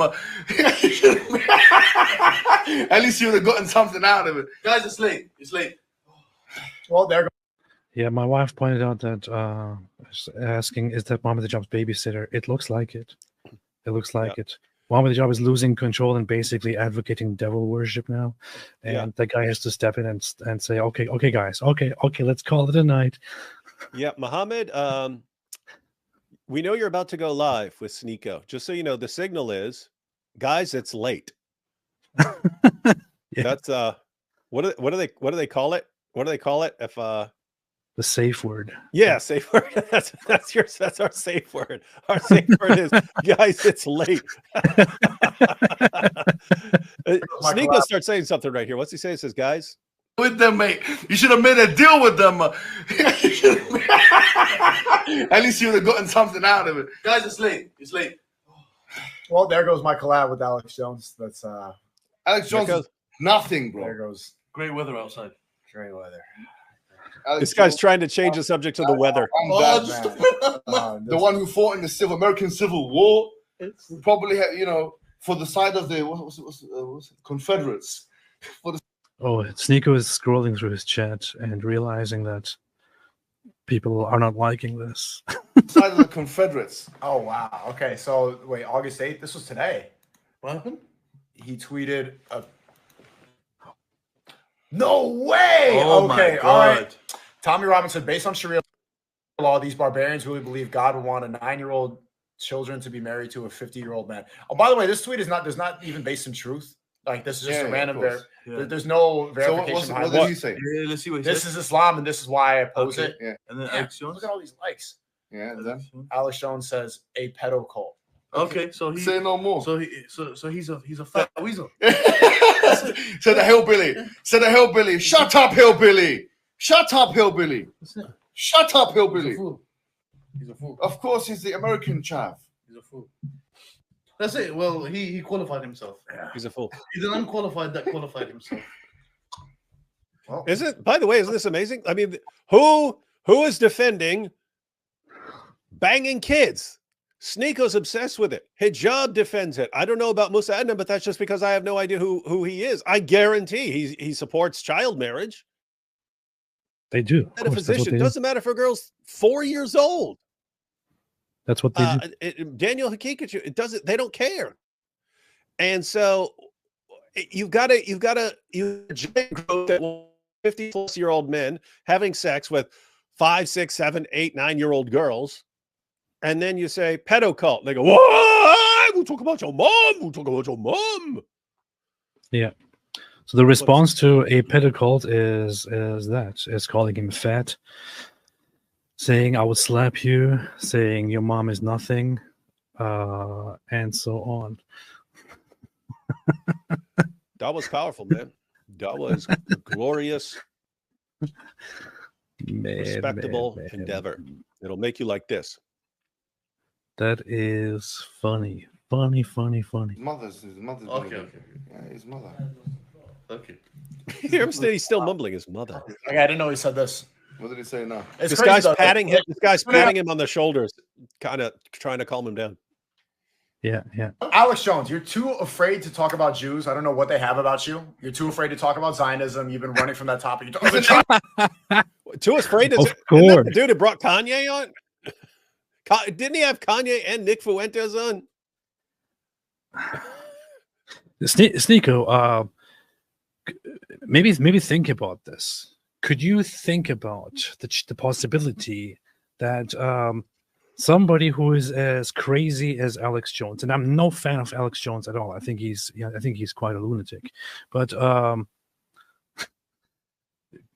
think about the possibility. Maybe Alex Jones, despite being crazy and going after anything where he imagines a problem, maybe he does not hate Jews, and he does not have this obsession that the Jews are behind everything. Maybe he doesn't have that obsession, right? Pretty sure that he is he's somebody who has, by many instances, already violated anything that that would cross the line if the Jews have something on him, which is why he can't say anything against them. That's what Sneako's claim here is. Pretty sure if he actually thought that the Jews were the evil ones and that the Jews are behind everything and that the Jews are evil, pretty sure he would be speaking about it. Maybe, just maybe, Sneako, maybe not everyone buys into the stupid idea that the Jews are in charge and the Jews are the evil ones and all that. Maybe that's just you.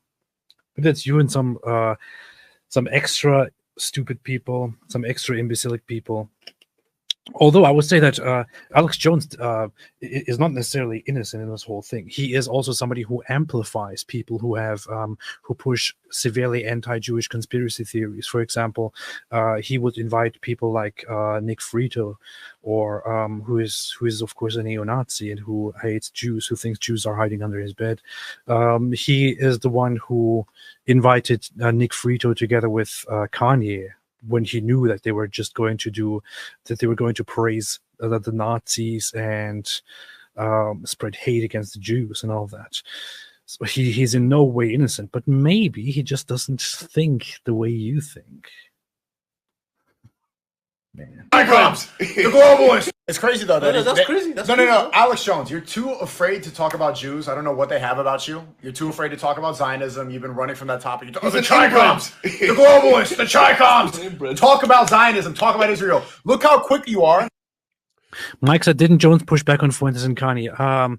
He did push back a little bit. It was quite mild. He distanced himself a little bit from the things that Kanye said.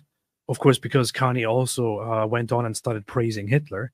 And no, it wasn't just, we love everyone. I love all humans, including Hitler. He actually did specifically praise Hitler. He also said that that everyone has a good aspect, especially Hitler. That's what Kanye said. So didn't he supposedly invent highways and invent microphones and stuff? He's saying that Hitler invented all these stuff, like completely insane, idiotic nonsense that he probably heard from like Nick Fuentes or something like right before it, praising the Nazis. But Alex Jones didn't push back on them really. He is the one who brought Nick Fuentes and Kanye together into the studio, and who also later amplified Nick Fuentes again. Kanye knows Alex Jones knows very well who these people are. Alex Jones knows very well what these guys believe in. Pushing back against them while repeatedly amplifying them looks like not something worthy of praising, really. Talk about Islam, but you can't. What? Just interesting that after this is the ongoing problem with Muhammad Hijab's approach and the Dawah approach in general. He thinks, oh, right after I heap insults and abuse on you, I can tell you how you're supposed to behave, and this is what you're supposed to be doing.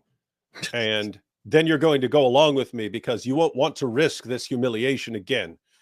And guess what? There are people in the world that would work with, right? It's like, I shower you with insults and abuse. And then it's, hey, if you don't want me to shower you with insults and abuse, golden showers of insults and abuse again, then you'll do what I say. And what we want you to do is go after the Jews. Go after the Jews. There are people that would work with. Alex Jones, I don't think you can push him around like that. In other words, he's not going to watch this and go, oh, well, what does Sneeko and Muhammad Hijab want me to do now? Okay, well, they just talked about my mom. Told me to go worship Satan. All right, what do they want me to do? They want me to go after Jews? Fine. Bump the next show. Get Nick Fuentes back on here. Yeah. Marius Jacob said Trump had Fuentes for dinner. Remember, first of all, I don't think that's true because Nick Fuentes is still alive. But if you're talking about Nick Fuentes visiting Donald Trump and having dinner together with him, Donald Trump didn't know who Nick Fuentes was. Apparently, he had Kanye on, and Milo was with him, and Milo organized Nick Fuentes to also get into that meeting and to be at the front. So it was Milo's plan, by his admission, to sneak Nico onto the scene and make him part of mainstream Republican right-wing politics. That is also what the Gropers aim for. The Groper ideology is basically to bring Nazi ideas into mainstream right-wing politics. So it was Milo who did that. Alhamdulillah. Can't talk about Judaism ever. Why? What do they get on you? What's the dirt? Because you used to talk about it right after 9/11. You said, it's Israel. Now you're too afraid and you blame Chinese people. You're fraudulent. Yeah. Did Alex Jones say it was Israel? If he did, then that would be stupid. That would just be another stupid thing that Alex Jones said.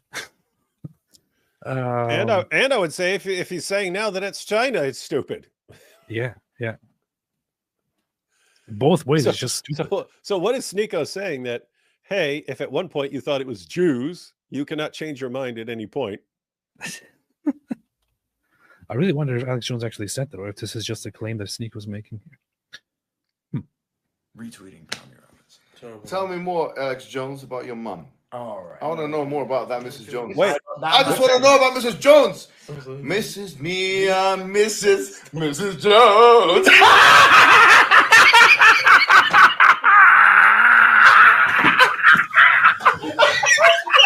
Oh, he's stripping now. He's stripping. Look, he's chasing Musa around the room. Musa saw him stripping and started running.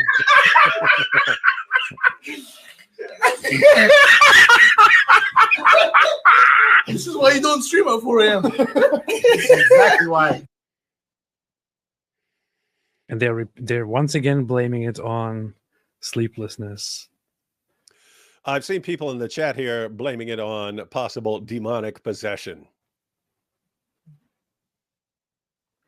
That would explain things.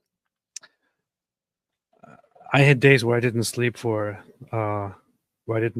quite a while, and I don't ever remember acting like this. Of course, no. No, Can be I stayed different. up. I stayed up 3 days straight once, except for like there were a couple of instances where I just went like that and then like jogged back up. And yeah, I wasn't acting like that. Fatwa said 4:20 a.m. Yeah, 4:20, 4:20. It's Israel. Now you're too afraid, and you blame Chinese people. Okay, so the chat is telling me that Alex Jones never said Israel did it. I also just tried to fact check it, and can't find any evidence of Alex Jones ever claiming that Israel did 9/11. So maybe Sneeko is just just making this up. I don't know. You're fraudulent. Yeah. Retweeting Tommy Robinson. And look, you hear what he just complained about? Retweeting Tommy Robinson, like Andrew Tate did 487 times. Andrew Tate's been on Tommy's side. Yeah. You guys are going after Alex? Yep. What's about your mum? All right. I want to know more about that, Mrs. Jones. I just want to know about Mrs. Jones. Mrs. Mia, Mrs. Jones. Watch Mrs. start running. Look, he's tapping in the water.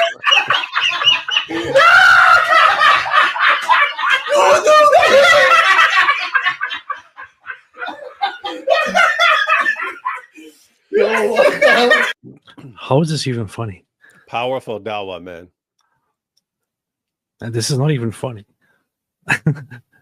The only thing that makes it funny is to watch. It's funny because they think it's funny. Idiot he is. Yeah.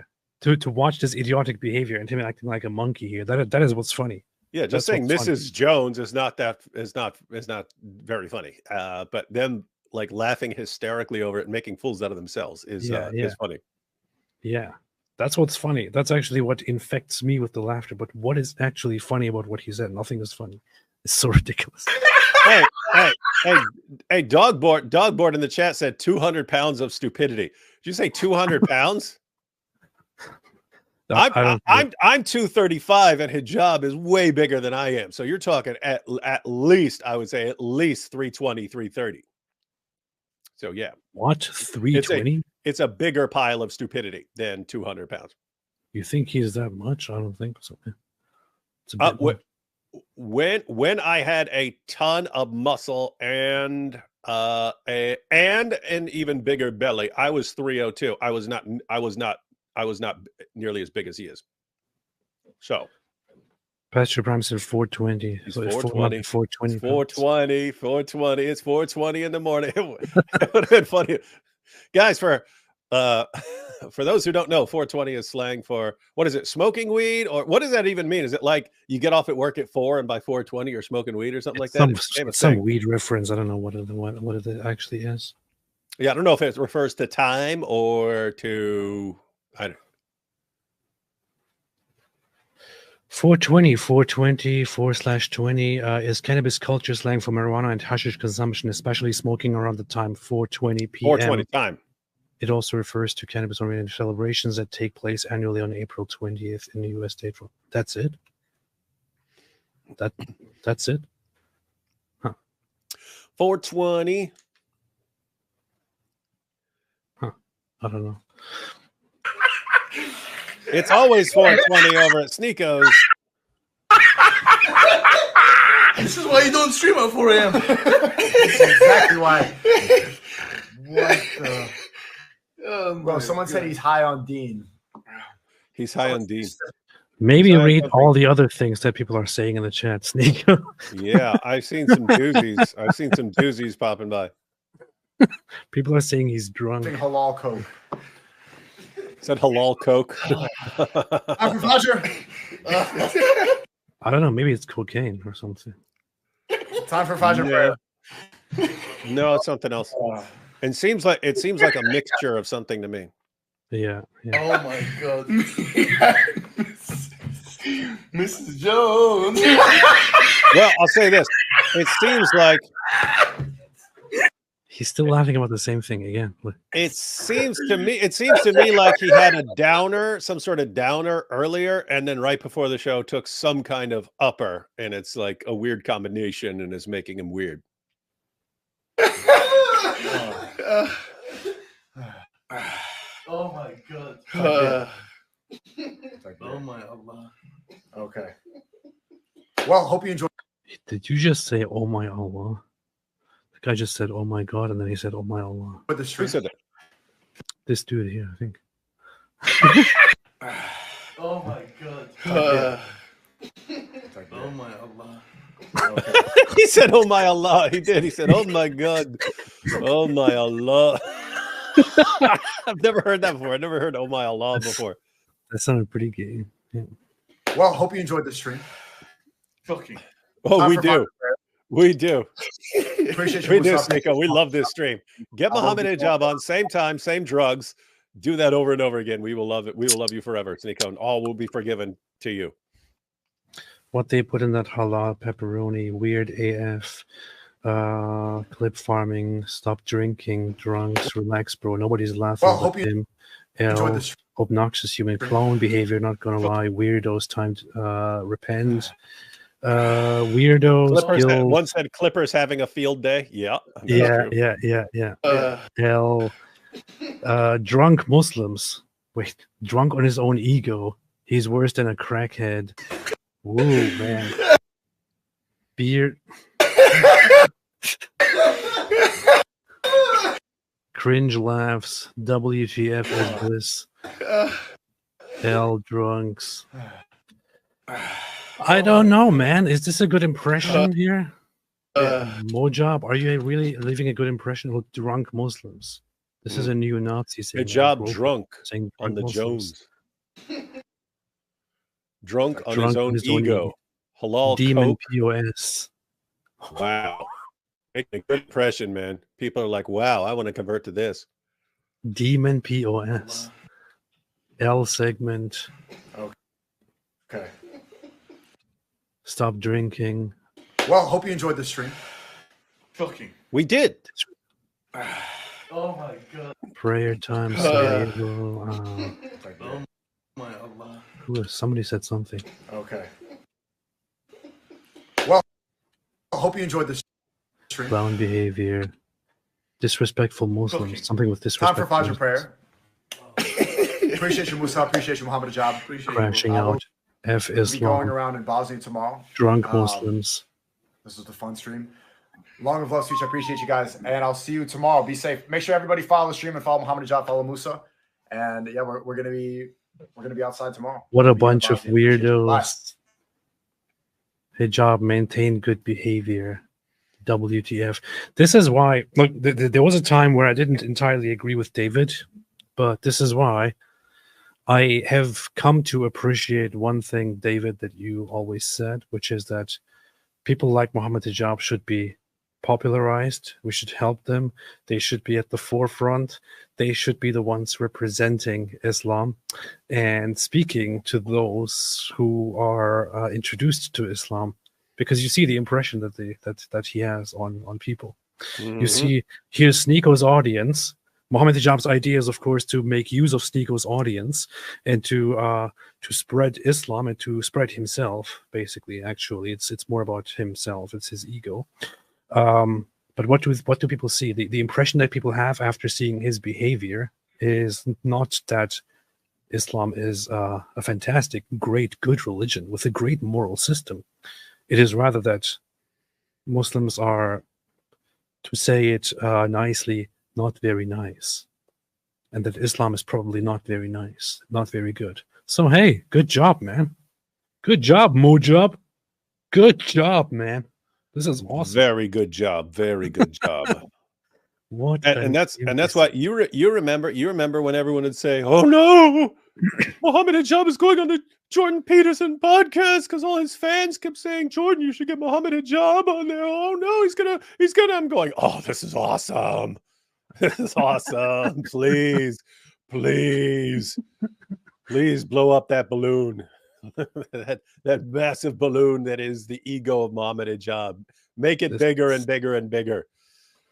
And then, guys, the inevitable result when the Ummah rallies around narcissists, right? When you get they'll rally around one narcissist, Sheikh Uthman, they'll rally around another narcissist, Muhammad Hijab, they'll rally around another narcissist, Ali Dawa, they'll rally around another narcissist and another, and Andrew Tate, and so on. These guys want the entire world revolving around them, each one of them. And so they're eventually in conflict with the other narcissists. And it's just gonna be hilarious watching all this come crashing down to the ground like the Hindenburg. Alhamdulillah. Hey, look. Why do Muslims elevate these people into the Dawah team? Some boobas. Some nice boobas there. No, where is that music? I can't find it anyway. Regardless of the fact that they drag women into this and degrade them, it is disturbing that these so-called scholars are not role models for others or strive for good together. Sneeko is definitely surrounded by people who confirm his worldly thinking with a Muslim mask. Sad. These are coming from Muslims, right? This is from a Muslim, yeah, from a Muslim woman. Oh, yeah. But look, she's only got 631 followers, so she can't compete with Muhammad Hijab. You just have to be quiet, lady. Sorry. You created the monster. You created the monster. We just helped. Look at how embarrassed Musa Adnan is. Hijab ruins all his good deeds with his jahil behavior, with the jahili. Jahil is ignorance. These online dyes making me lose respect for them. Just now? Hijab is supposed to be a da'i, and 40 seconds in, I'm hearing cursing. Oh. Good character. Sneeko needs to get out of this cult. Who is ever having a good response to this? A good response to this? Only people who are probably as disturbed as Muhammad Hijab. Talking trash about someone's mom is bad enough, but repeatedly, does this man not know basics? It's beyond weird. I think he's either high or off his meds or in desperate need of some. Man. He's so embarrassing. You can't be insulting people. How many followers? How many followers on that person? Here. I want it to be known, yeah. See, 119. You can't compete. That's what it is, guys. In their minds, it's Hijab has hundreds of thousands of followers and over 1 million on YouTube, and you have 411. You have 411. So shut up. You don't have the attention. They're deciding rightness and correctness on popularity. And that's why they'll cling to someone like Sneeko instantly. He's popular. Therefore, we'll put him on a pedestal. Same thing with Tate. Abu Musab is the biggest that called this out, but he has only 6,000 followers here. And that guy is a known Salafi. Like I've been seeing him for years and so on. So yeah. And if you recall, Hijab actually responded to him and said, "What about this video of you? You're going to talk about free mixing." And it was a video that guy was required to make years ago, and which he had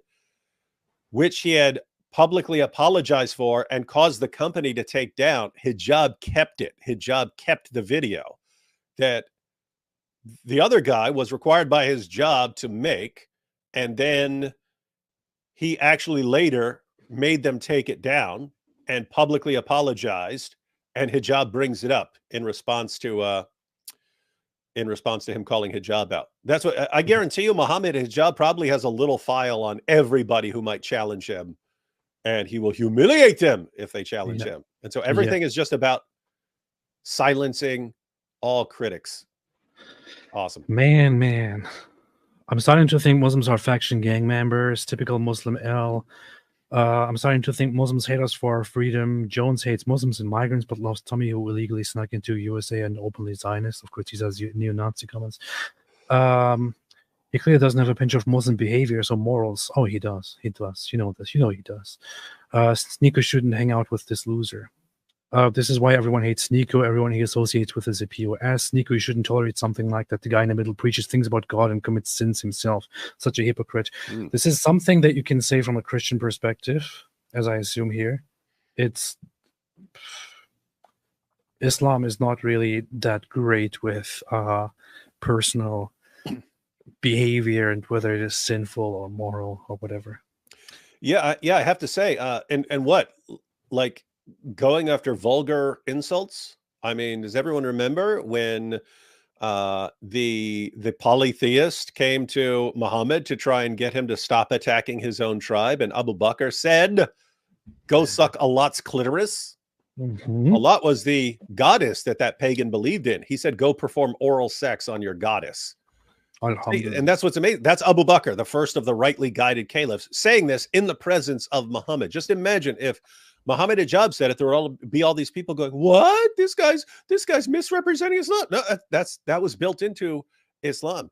And Muhammad said, Muhammad, the prophet of Islam, he's the one who said, if anyone boasts about his lineage, then tell him to go bite his father's penis, and don't use a euphemism. Beast. He said, go bite your father's penis if you're talking about your lineage, your proud lineage. Go bite your father's penis. But just imagine, I mean, how's that so very different from Muhammad Hijab? Matter of fact, he has used the example of Abu Bakr saying to go suck Allah's clitoris. He's used that, Hijab has used that before to justify the way he's talking to people. And so he's aware of it. So what's that mean? It means he's aware of these passages and he thinks this justifies his behavior. So Alex Jones, he says something about child marriage and this making us a pedo cult and this and that. Well, great. Then I can go right after his mom, his dad, all this stuff and be as vulgar as I want. Yeah, Muhammad Hijab himself actually used the precedent of insulting people's. Oh yeah, here I got it. Let's see. Imam Ibn al-Qayyim said in Zad al-Ma'ad, in the words of Abu Bakr to Urwa, "Suck the clitoris of Allah," is evidence that it is permissible to explicitly mention the name of the private parts if there is a benefit which is necessitated by that circumstance. This is Islam. This is especially Salafi Islam. You can be vulgar and offensive. This is Salafi Islam, but this is Islam in general, actually, which is, oh, let me see. Somebody said something. Let me insult their mother, and let me make some sexual suggestions. It is allowed because this scholar said that this companion of Muhammad also did it. Therefore, it is okay to do. This is Islam. This is Islam. This is Islam. Can't blame him. Gotta love Islam. I don't know who this Muhammad Hijab guy is, but he sounds full of hubris and lacks any charity. The company you keep, Sneeko. The guy sounds like a scumbag. So people really don't like typical Muslim, said somebody. It's always funny hearing a dude built like a stack of burning tires calling another man a fat ass. A stack of burning tires. I'm just a hunk of burning tires. I thought they were the religion of peace. Nuns. Mrs. Jones.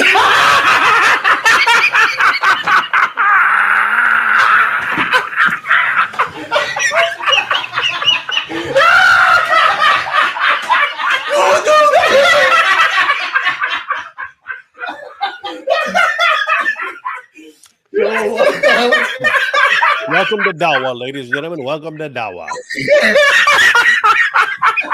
Dawaville. They don't stream at 4 a.m. He's already trying to make excuses. It's 4 a.m. It's because it's late. He was saying that earlier. Oh, we're so tired. We're so tired. This is why. Sneeko always looks like he's realizing that that this is quite bad, but he doesn't know how to control the situation. And next time he'll just have the stream again. Well. Muslim cowboy.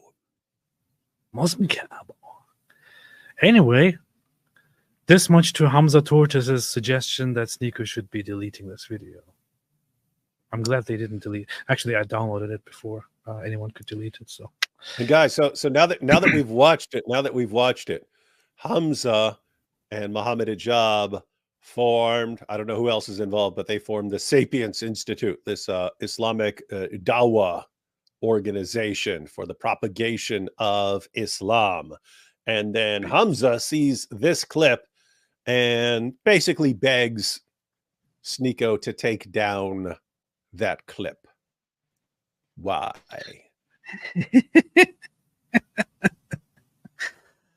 Yeah. Gay P said, "Oh, Hijab, I'm so glad you're British because I want Europeanness."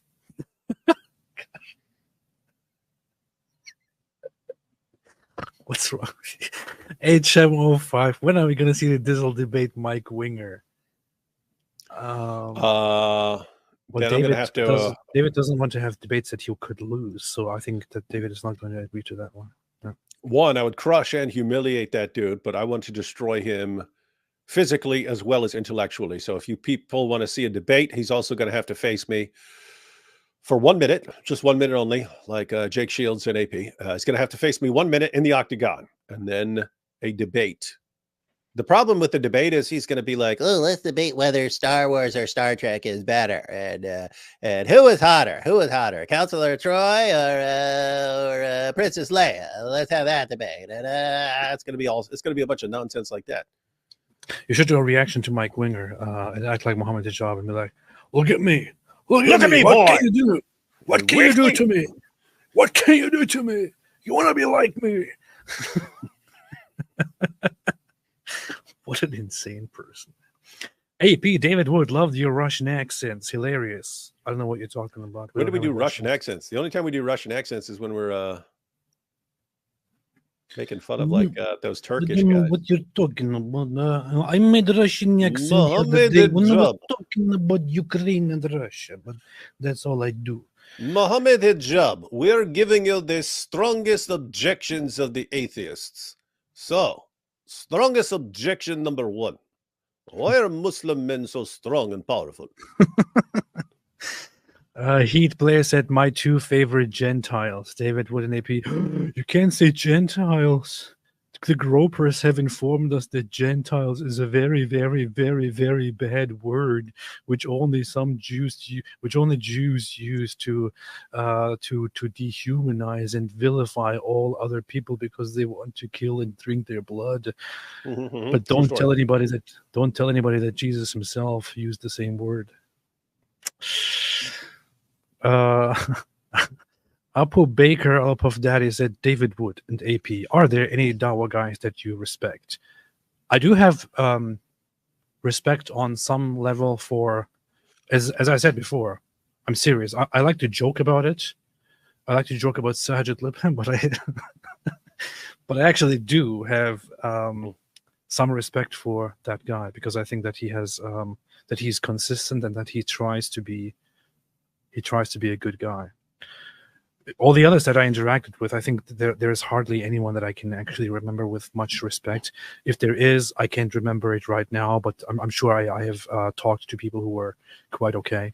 But those that I can remember, Sajid Libham, very much. I respect the guy. He's an okay guy.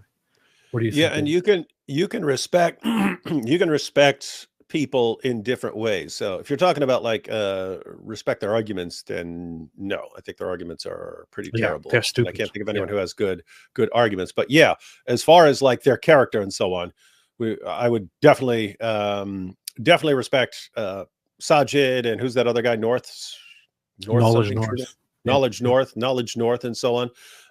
They are in a very awkward situation of having to, like, they're not narcissists, right? Their concern is the ummah, and they're stuck with this giant clown show that's becoming massively more popular, and they don't know how to deal with it because you can call the guys out, you just get shouted down, and you're told that you're jealous, and it doesn't do anything.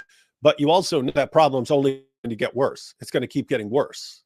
And so what do you actually do? Very awkward situation. And so when you see people standing their ground, even though you disagree with them on all kinds of things, you say, okay, these guys see what's going on and they try to call it out, even though they'll be attacked for it. You can respect that. And you can respect people for other reasons. Like sometimes Fareed will go through our videos and arguments in a live stream, but he'll actually play the thing that he's responding to.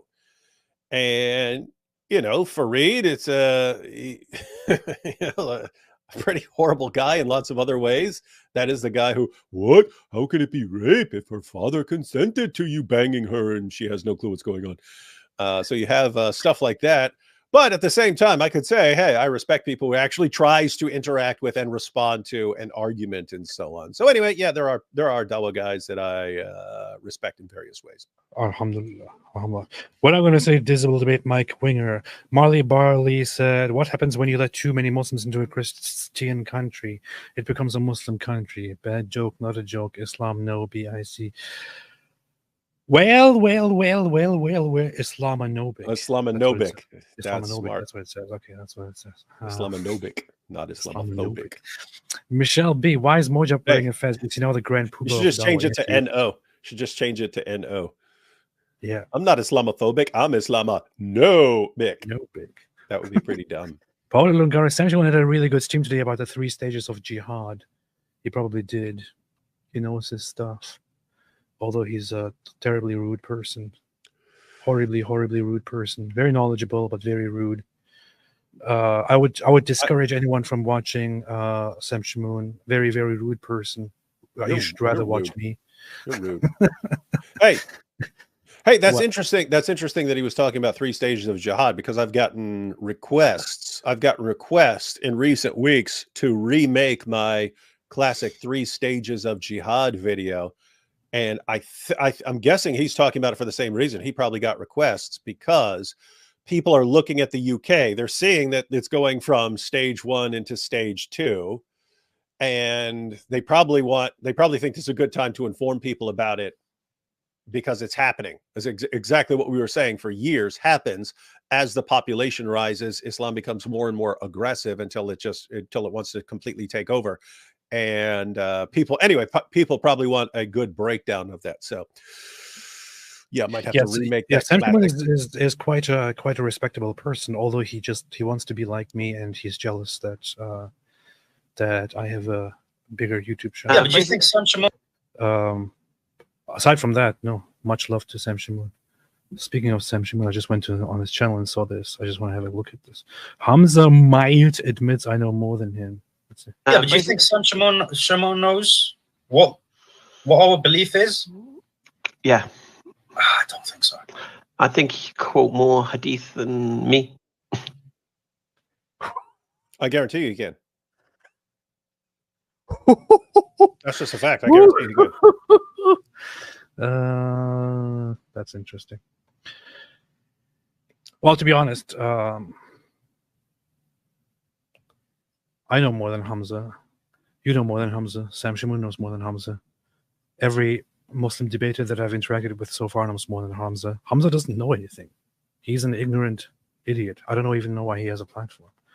It's because he's a white ginger Muslim convert. That's why. Apostate of Allah said, my Hania satire video got 9,000 views. How many of those views were yours? I had too much fun making that video. I need to check it out. I look at your channel sometimes. You're doing very well. It's going very nicely, and I congratulate you on that. Quite nicely. You have 7,000 subscribers. It's pretty good. Pretty good. Beast. A gay P said gay bomb is what they called me in college. Paulo Lungara Moho is textbook definition of grandiose narcissist. He is. To David Wood, if God used the Bible to deceive you for greater good, would that be moral or immoral for God to do? David. If God used the Bible to deceive me for a greater good, would that be moral or immoral for God to do? That's yes.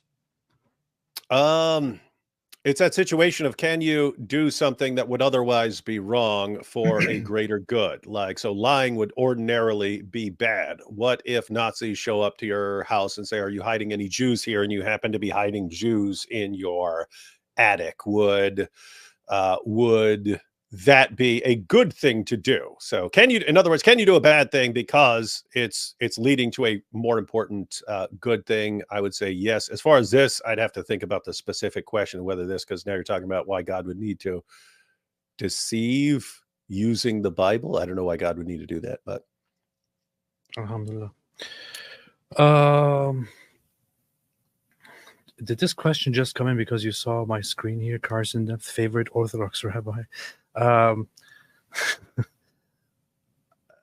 Yeah, I've been checking out recently videos by different people and encountering lots of videos by what's his name, Rabbi Manis Friedman.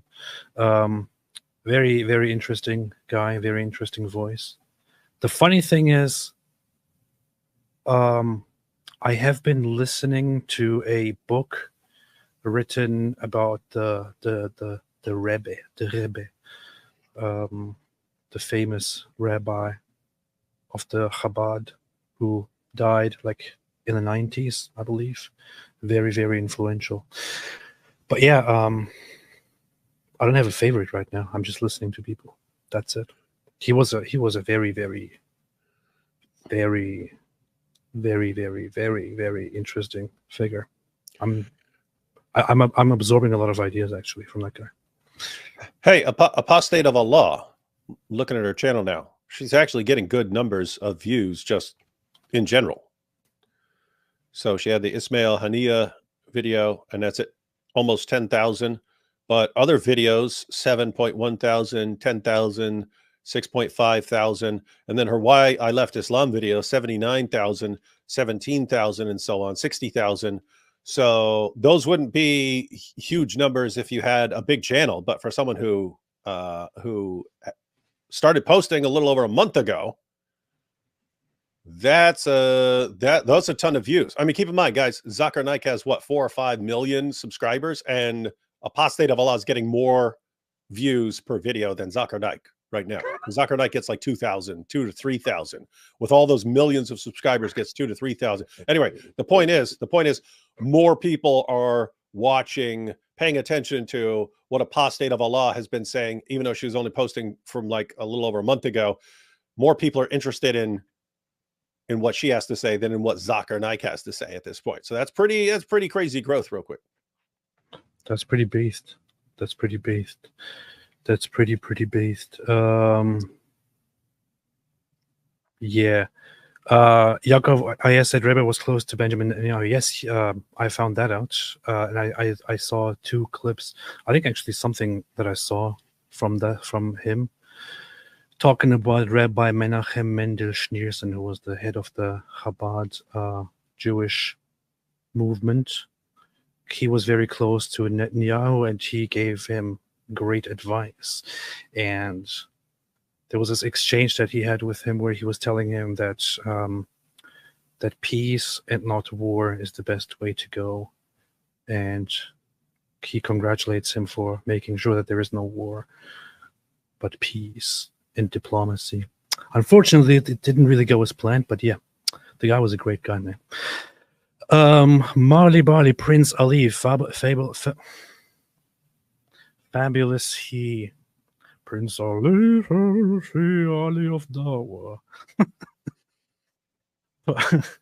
Paulo Lungaro is more about to send Alex to his room. Look at me. Look at me. St. Anne's Church, Buffalo, NY to be mosque. What? What is that? Yeah, I've seen that.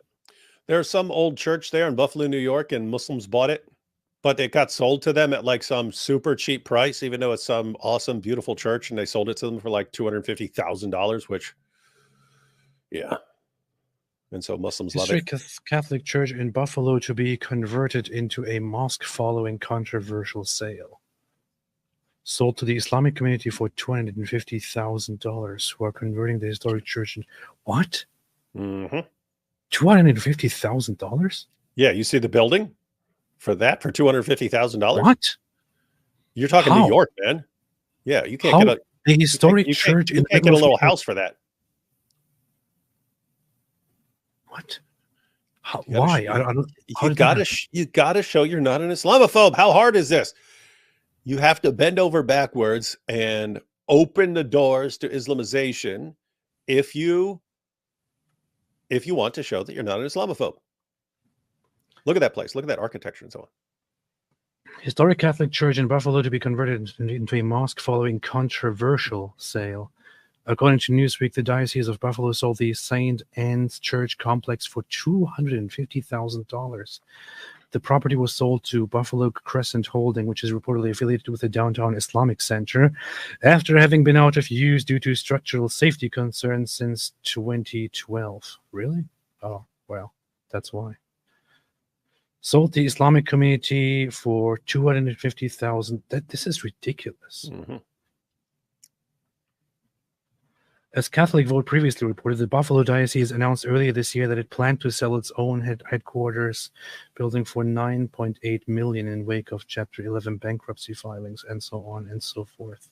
But I wonder what kind of costs they would have to incur to fix this building and change it into a mosque.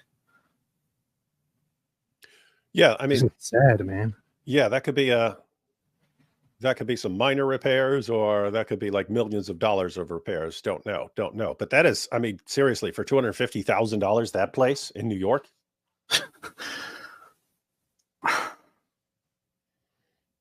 Wow. That's kind of sad. That's sad. Then in the Alaskan, your mom is nothing. You know what nothing makes? Nothing. You're nothing.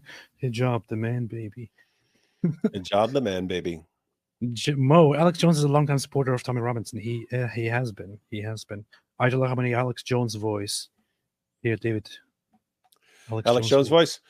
Yeah. Ayatollah here, reminding every member of the Ummah to purchase Super Male Vitality, now in capsule form with no fluoride. Let me close out what I got here. Don't pan the camera around.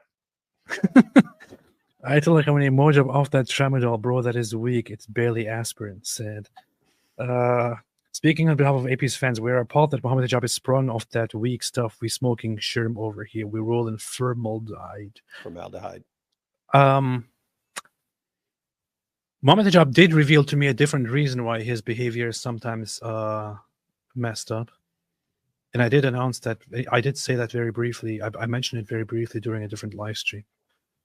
But he said to me that he has a condition, a serious, deadly condition, which is why his behavior is sometimes uncontrollable.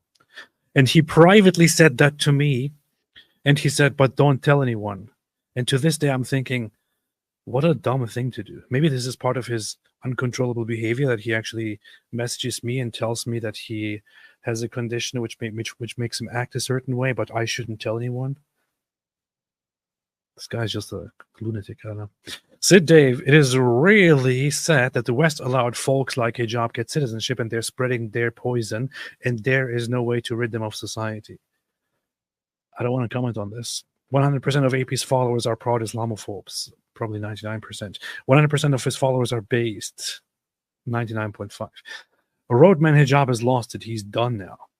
He off the copy. He'll be here for a while. Me when the Viagra kicks in. Having 3 drunk Muslims mocking rural white Americans is my perfect dream. Please keep going. Sid Dave, Islam is not a cancer. It is an STI. This is very, very offensive and racist.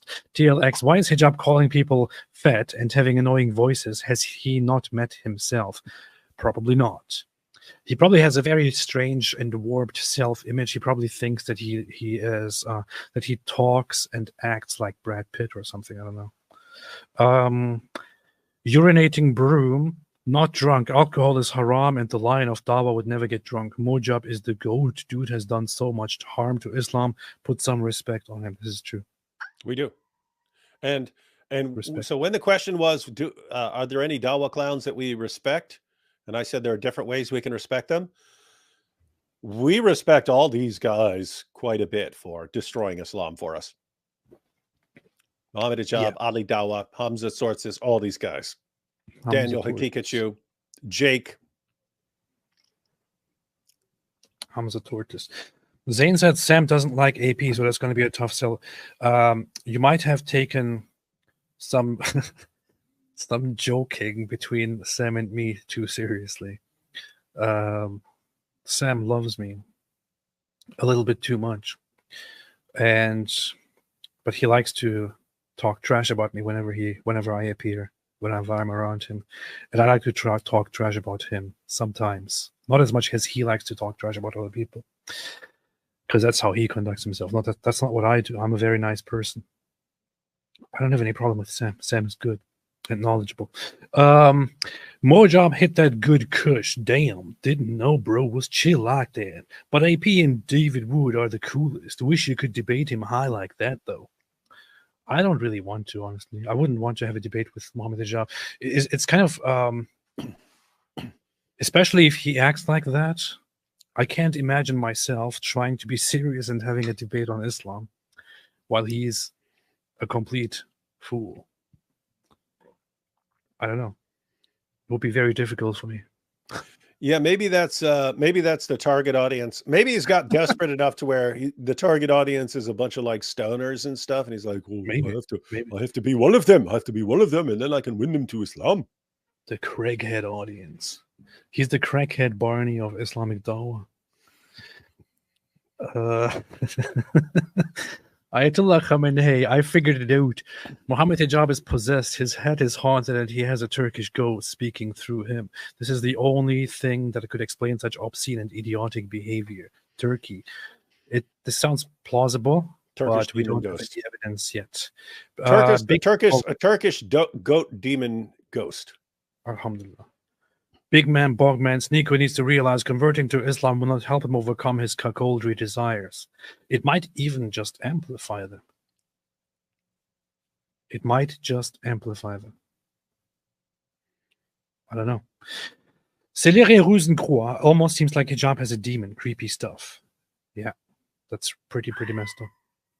I am so clipping this cursed clip. Do it. K-Dog, he sounds I'll be sharing that right after we're done. Yes, share it. Share it all over the place. Please play this blessed clip on half speed. Wait a minute. I'm gonna do that. The hysterical laughing part. Hold on, we gotta do that. Let's see. Let us see. Let's see how that works out. Okay. Half speed, you say? Okay. What can you do to me? Don't do, man. There you go, laughing part. You should have done what you achieved. Oh, now he really sounds stoned. You know what you should have done when you went.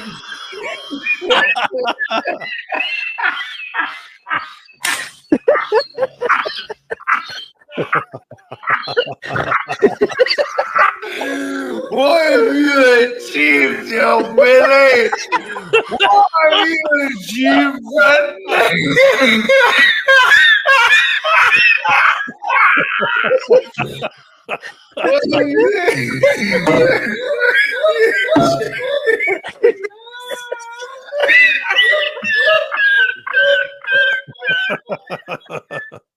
That's awesome. I'm gonna do that right after we're done. I am taking that clip and slowing it down and posting it. The Jones family achieved.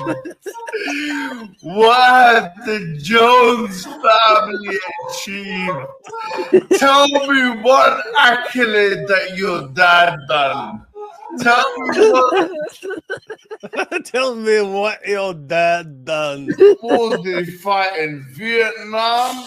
That hillbilly achieve? What did you achieve, boy? Huh? What did that hillbilly achieve? What did your hill?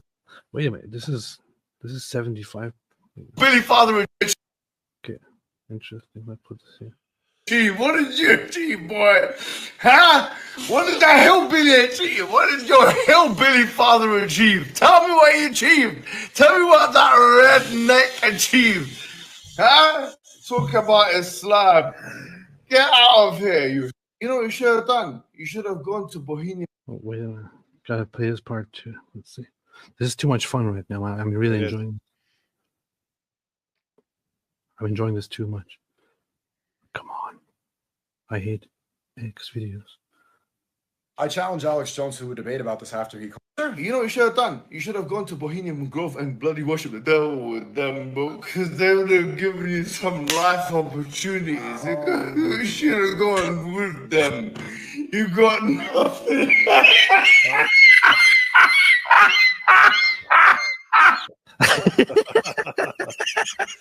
This straight out of Cheech and Chong movie, man. This straight out of Cheech and Chong movie.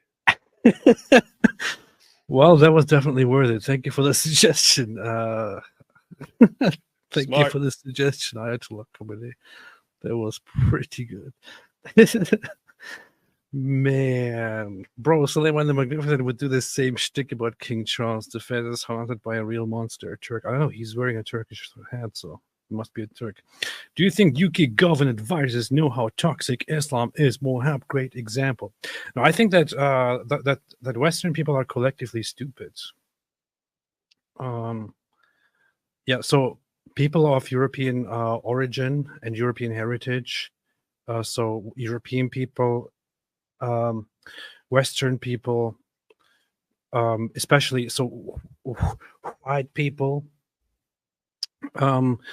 people who are from the western part of Europe and their descendants are collectively mentally slow and collectively very, very blind and stupid and dumb and quite short-sighted. Which is why they fail to realize and understand what kind of a religion Islam is, for example. And they're like, oh, it doesn't seem that bad. Yeah, they say it says kill and destroy and all that, but it's probably not that bad. It's probably good. I just insulted the majority of my viewers here, just to point out how naive people are about Islam. Yes, that's what I did. That's what I did. That's what I did. And I wish to do it more. I wish to do it more, much more, because I simply have to find an explanation to the naivety that people have in the West when they allow something like Islam to just come in and to take over and to establish its throne in comfort, with the explicit goal of taking over and converting the society and changing it and taking down all of your values.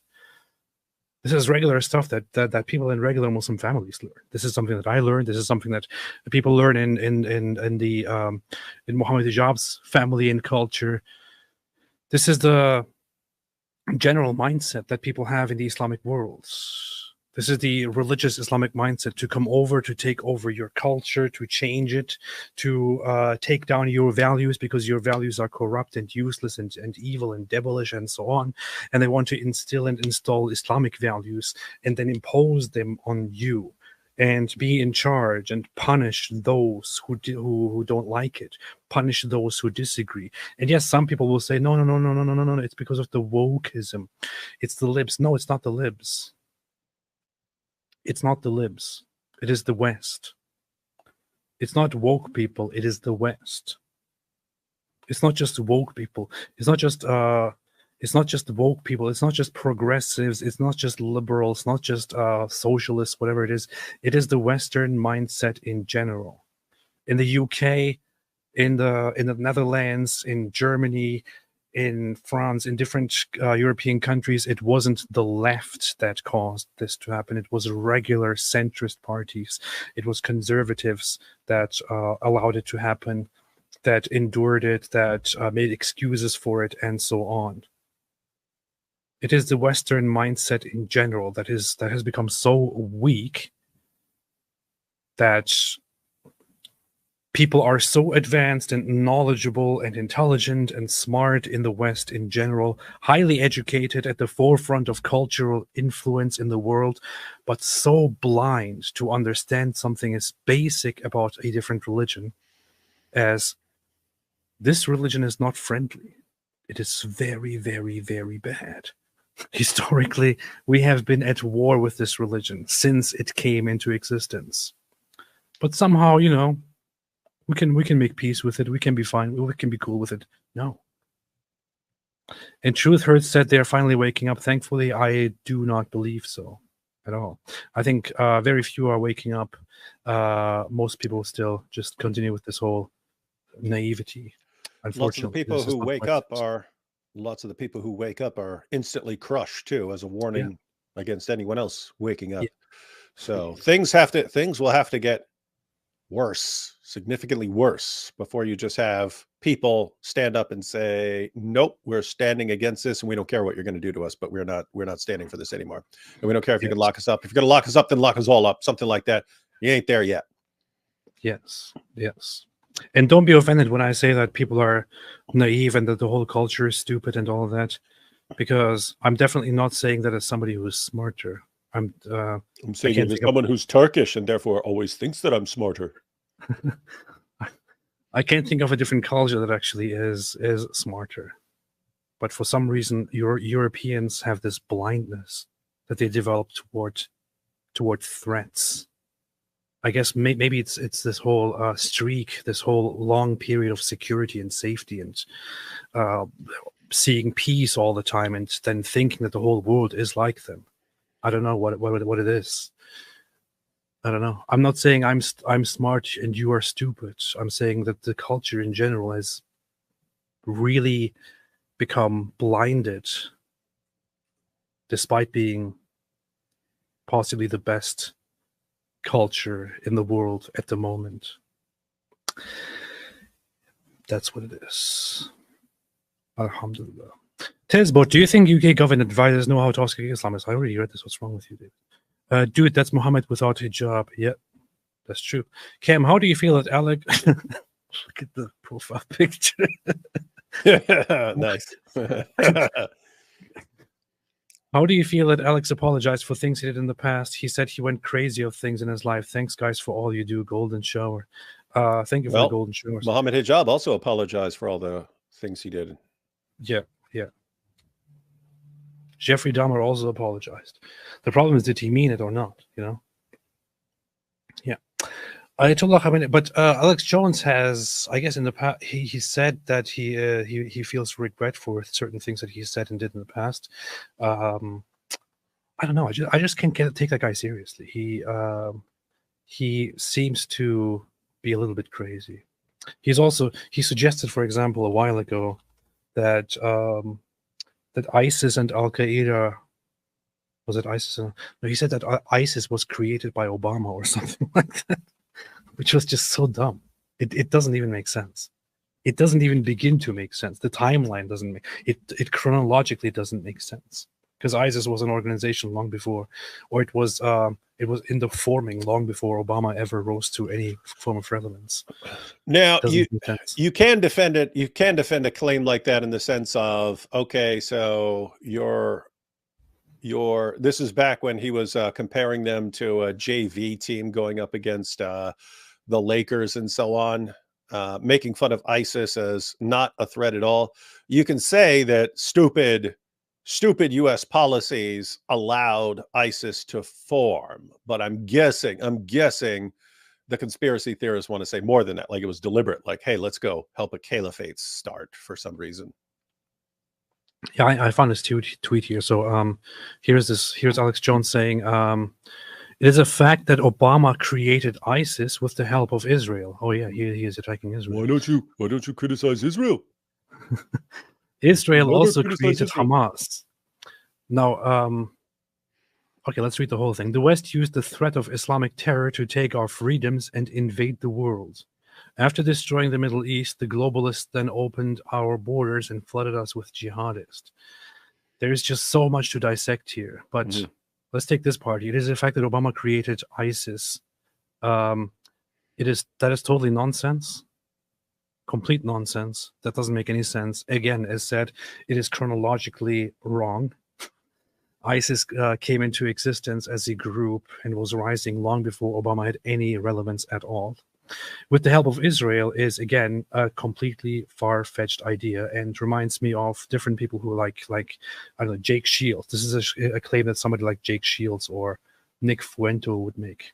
Israel also created Hamas. This is also nonsense. Hamas was created by the Muslim Brotherhood. It was a Muslim Brotherhood movement, Muslim Brotherhood organization. But Israel created the Muslim Brotherhood, see? That would be funny. Israel created Islam. Isn't it funny? I get all these messages, David, did you know that the Catholic Church started Islam? And then, did you know that Israel create. It's like, guys, can anything ever form in the way it looks like it formed without there being some massive conspiracy by some group that you hate behind it? Apparently, people find it so crazy that bad things come into existence. So they're like, "Oh no, it must have been created as a conspiracy by this other group that I do not like." Muslim Brotherhood came into existence long before Israel existed, and that organization created Hamas. Israel only tried to work with Hamas before they realized that Hamas is a brutal terrorist organization. That was before they started their terrorism. The West used the threat of Islamic terror to take away our freedoms. What freedoms were taken away? Nothing, basically, nothing at all. After destroying the Middle East, the globalists then opened our borders and flooded us with jihadists. So this is the only part here. This is the only part that I can somewhat agree with. But that doesn't change the fact that most of this post here is complete nonsense. Completely nonsensical.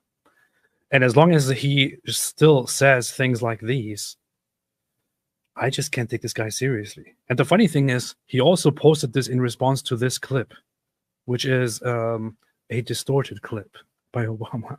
So with the additional steps I ordered last month, we're speeding up training of ISIL forces, including volunteers from Sunni tribes in Anbar province. We're speeding up training of ISIL forces, including volunteers from Sunni tribes in Anbar province.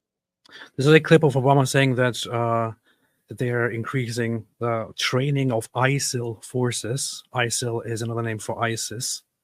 The problem is that this is him misspeaking, and they deliberately cut this short. The full clip actually shows him shows the context, which makes this completely meaningless. Meanwhile, we continue to ramp up our training and support of local forces that are fighting ISIL on the ground. As I've said before, this aspect of our strategy was moving too slowly, but the fall of Ramadi has galvanized the Iraqi government. So with the additional steps I ordered last month, we're speeding up training of ISIL forces. He's supposed to say Iraqi forces, but he accidentally said ISIL forces. You see, he accidentally admitted. He accidentally admitted. So, guys, yeah, that's the sort of thing like an Alex Jones will take and say, you see, he's admitting it. He's admitting to turning the Iraqi frogs gay. Right? And, yeah. And that's something that his fans would go, oh, you see, Obama acknowledged the conspiracy is true. And we look at that going, okay, we don't trust you anymore for saying that. Actually, the first thing that I would say, seeing this, is hold on a second. So you are telling me that Obama actually gave a press conference and openly said there that he is or that his government is supporting and training ISIS. Yeah, he woke up one day and said, you know what I'm going to do? I'm going to go out here and I'm going to announce to the world that's what's always amazing about the conspiracy theories. They'll be like, look at him doing this hand signal here. And it's like, wait, so you're saying they're just openly talking about their secret society and bragging about it? So, like, it's just so dumb, man. They're trying to keep it really, really secret, but they're constantly bragging about it to everyone in the world. And you figured it out. Whoa. Yeah. Whoa. Wow. Yeah. Whoa. Sherlock Holmes here. Sherlock Jones. Caught him. But think about Obama, whatever you want, but please, man. Please be on your best behavior for Thanksgiving. Me at Thanksgiving. Christina said, David will you give the apostasy avalanche pep talk? No. Unnecessary. But you see it all around you. Dawa guys back in the day were completely different. You had to become popular through a Muslim organization, and that Muslim organization would train you not to be an embarrassment, and they would weed out people who are going to make the ummah look like a mob of clowns. Now you don't have that filter anymore, and you're getting Muhammad Hijab and Ali Dawa and Daniel Hakikachu and Andrew Tate and Sneeko, and there's no way it doesn't implode. It's already been imploding. It's going to implode more. It'll be fun. And much like Ali Dawa thinking he's going to do when he watches apostates being killed, We get to sit back and watch Islam implode, eating popcorn. Eating popcorn. Eating popcorn. Yes. Mohammed Hijab looks like a happy drunk. He does look like he'd be a fun, happy drunk. Yeah, he should drink. Drink. This is better for you. Lose faith. I tell you, lose faith. Better for you. There was an echo because I accidentally pushed the button twice. Does anyone remember the last time a Muslim army beat a non-Muslim army? Like, Muslims are getting crushed and made joke of for like the last 300 days. Well, there was the Battle of Khaybar, so in your face. You see, and that's the proof. They won. You see, that's the proof that Islam is true. This is the proof. Akash Biswas became a new member. Good morning and welcome. Trump had Kanye's ex-wife speak at RNC just to mess with Kanye. Amber, what's her face? Kanye utterly BTFO'd. Really? That's interesting. Alex Jones is pretty cool. He had media campaign ran against him for years and they took his voice. You're on the same side. I don't think we're on the same side very much. I think we're taking his voice too. Not on the same side. We're taking his voice. Imagine your child is killed at a school shooting. That's an issue. And some guy with huge influence goes out there and tells everyone that this incident is actually fake and that the victims were actors, that the families were actors, that they're in on it, and so on. And lots of people start spreading this conspiracy theory then because of that guy. Imagine how you, as somebody who lost his child in a school shooting, would feel about that.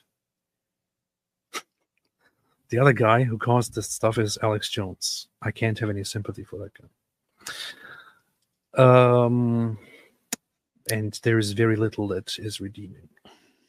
Yeah. So the idea, ladies and gentlemen, is he's done some horribly, like that's almost as messed up as you can possibly get. It is more messed up if you're the one actually going and killing them. But then, having the parents targeted as if they're part of some conspiracy and they're all lying about their kids being slaughtered, and then getting them harassed and so on, just so you can get views and spread your insane conspiracy theories that this is the U.S. government trying to take away your guns and so on. That's about as low as you can get. And guess what? Apologizing. Okay, you can do a turnaround. That's good. You can apologize. That's good. We have to see some massive change in you to think that it's serious. If you keep acting like the same person and sharing all sorts of conspiracy theories and you keep doing it, it's okay. We just don't trust you. We do not trust you to be a good source of information about the world. Keep in mind, not saying everything's wrong. That's actually worse when you got someone who is saying 98% true things to you, things that you agree with, and the 2% are deranged, unhinged things, and you think, oh, well, I trust him on the other 98%, therefore let me trust him on this 2% completely deranged, insane conspiracy theories. Alex didn't tell anyone to harass the parents. Well, he doesn't have to tell anyone to harass the parents. What he did say, if they're all lying and conspiring to take your guns and they're actors and they didn't have kids who died, what do you expect when those parents then come online and say, my child was killed. Can you stop this? You're a liar. You're a liar. You're an actor. You're an actor pretending that, shame on you. And you're part of a conspiracy to take away our fundamental rights as U.S. citizens, and you're pretending, you sick freak, you're pretending that your made-up child was killed? Shame on you. Do you want me to present a list of things that there are some people here who are actually making excuses for Alex Jones's role in the whole Sandy Hook shooting thing? He wasn't dragged by the media and misrepresented by the media and wasn't sued unnecessarily and found guilty unnecessarily and so on. Please don't insult people's intelligence. There was a lot of stuff that the media might get wrong. There's a lot of injustice in the world. What he did in the whole case with the shooting is horrible. I can get you quotes, but here are certain things that he said. No, he didn't ask questions. Some people are saying, well, this is propaganda. He was just asking questions. He didn't just ask questions. No, that's he what directly he said later. went there. He went there and he started accusing the parents who were crying on camera of going and laughing behind the scenes and then coming in front of the camera and crying for show or for some conspiracy. He was saying that he is hiring private investigators to go into it because it all seems quite fishy, that they might be all in on it to take your guns away and so on. I mean, do you really want me to get the quotes here? Do you really want me to get things that Alex Jones has said? Yeah, what you're hearing, AP, what you're seeing from people, that's later on. It's the same thing with Andrew Tate. Later on, after he's being sued, then here's what really happened. And then people watch the video about where he says what really happened. All I was doing was asking questions. I was just asking questions. And one day I would try to portray one theory, and another day I would portray another theory. Well, what's wrong with that? That's what I do, right? And it's the exact same thing as like the tater tots, where he can tell them for years one thing and then just make a new video saying, "Oh, none of that actually happened. None of that actually happened." Oh, see, now he says none of that ever happened, guys. So none of it ever happened. Same thing. If you have a bunch of followers who are, well, I don't know what to do at this point. There's one example I know and think of that I should bring up here just to demonstrate how absolutely messed up this guy acted after the shooting. So where is that? That was in response to one of the parents who went and gave a press conference.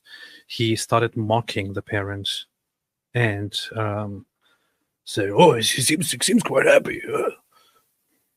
Doesn't look like he's got a problem. He's on antidepressants. Seem happy."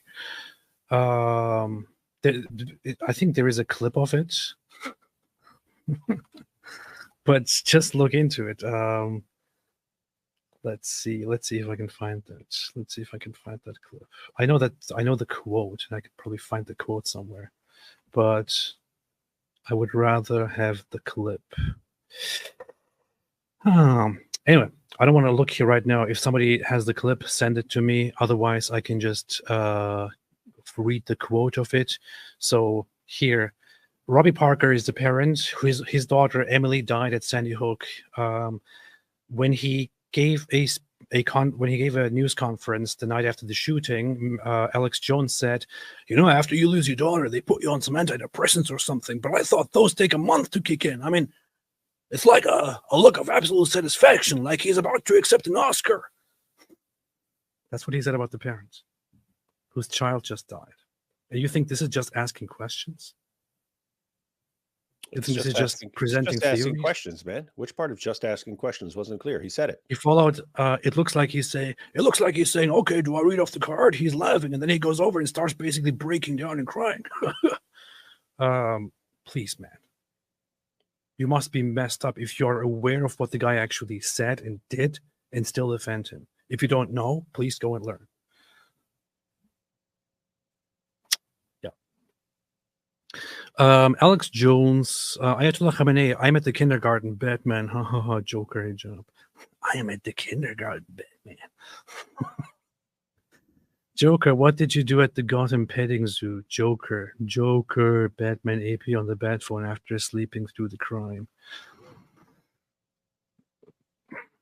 Akash Biswas used expired drugs. Can't blame him for that. That might be true. That might be the case. They on ALC or hashish.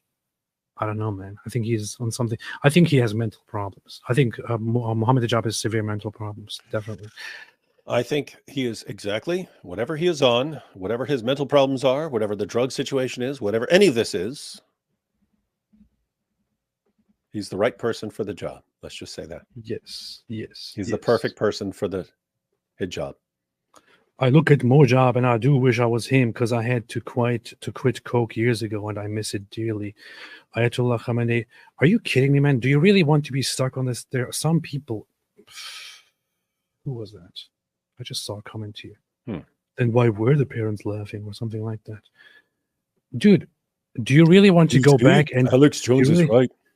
Do you really want to go back and defend the things you're that Alex dealing Jones acknowledged were completely false, for which he apologized, because it has been undoubtedly proven beyond reasonable doubt, more so that the earth is round, that those parents are not fake actors and that their children were actually brutally murdered? Yeah, I would block someone for spreading that nonsense on here, man. You're sitting here. What? The parents are faking? The parents are all faking? Yeah, dude, you're dealing with a tater tot. These little groups that rally fans around some charismatic person that they become obsessed with showing their loyalty towards, and so that person, then anything he says, even if it contradicts everything else he's already said, they will instantly just mindlessly agree with it. We talk about these guys in reference to Andrew Tate and the tater tots, but guys like Alex Jones have the same thing. They have the same thing. I mean, seriously, if you are here, I don't care whether you like my content, whether you are a fan, whether you're a member, and whatever it is. But if you are here, and seriously at this point go to such an extreme that you actually want to support Alex Jones's ideas back then, and argue that the parents might have been paid actors or something, you are insane. Mm-hmm. You are mentally ill, or generally terrible human.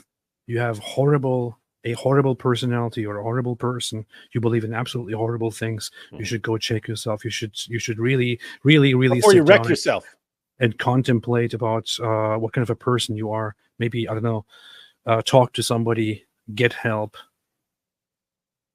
I don't know, but don't comment. Don't make comments. Don't make comments. Yeah, and everyone already saw what a little weakling Alex Jones is by Hijab's response. The Mojab content is just still complex. I had a Muslim tell me if someone has a baby out of haram relationship, then the baby will definitely have defects. Is this in any of the Muslim documents? Out of haram relationship, is there such a thing? I don't think that there is such a hadith on that. I don't know if there's any tradition on such a scientific observation.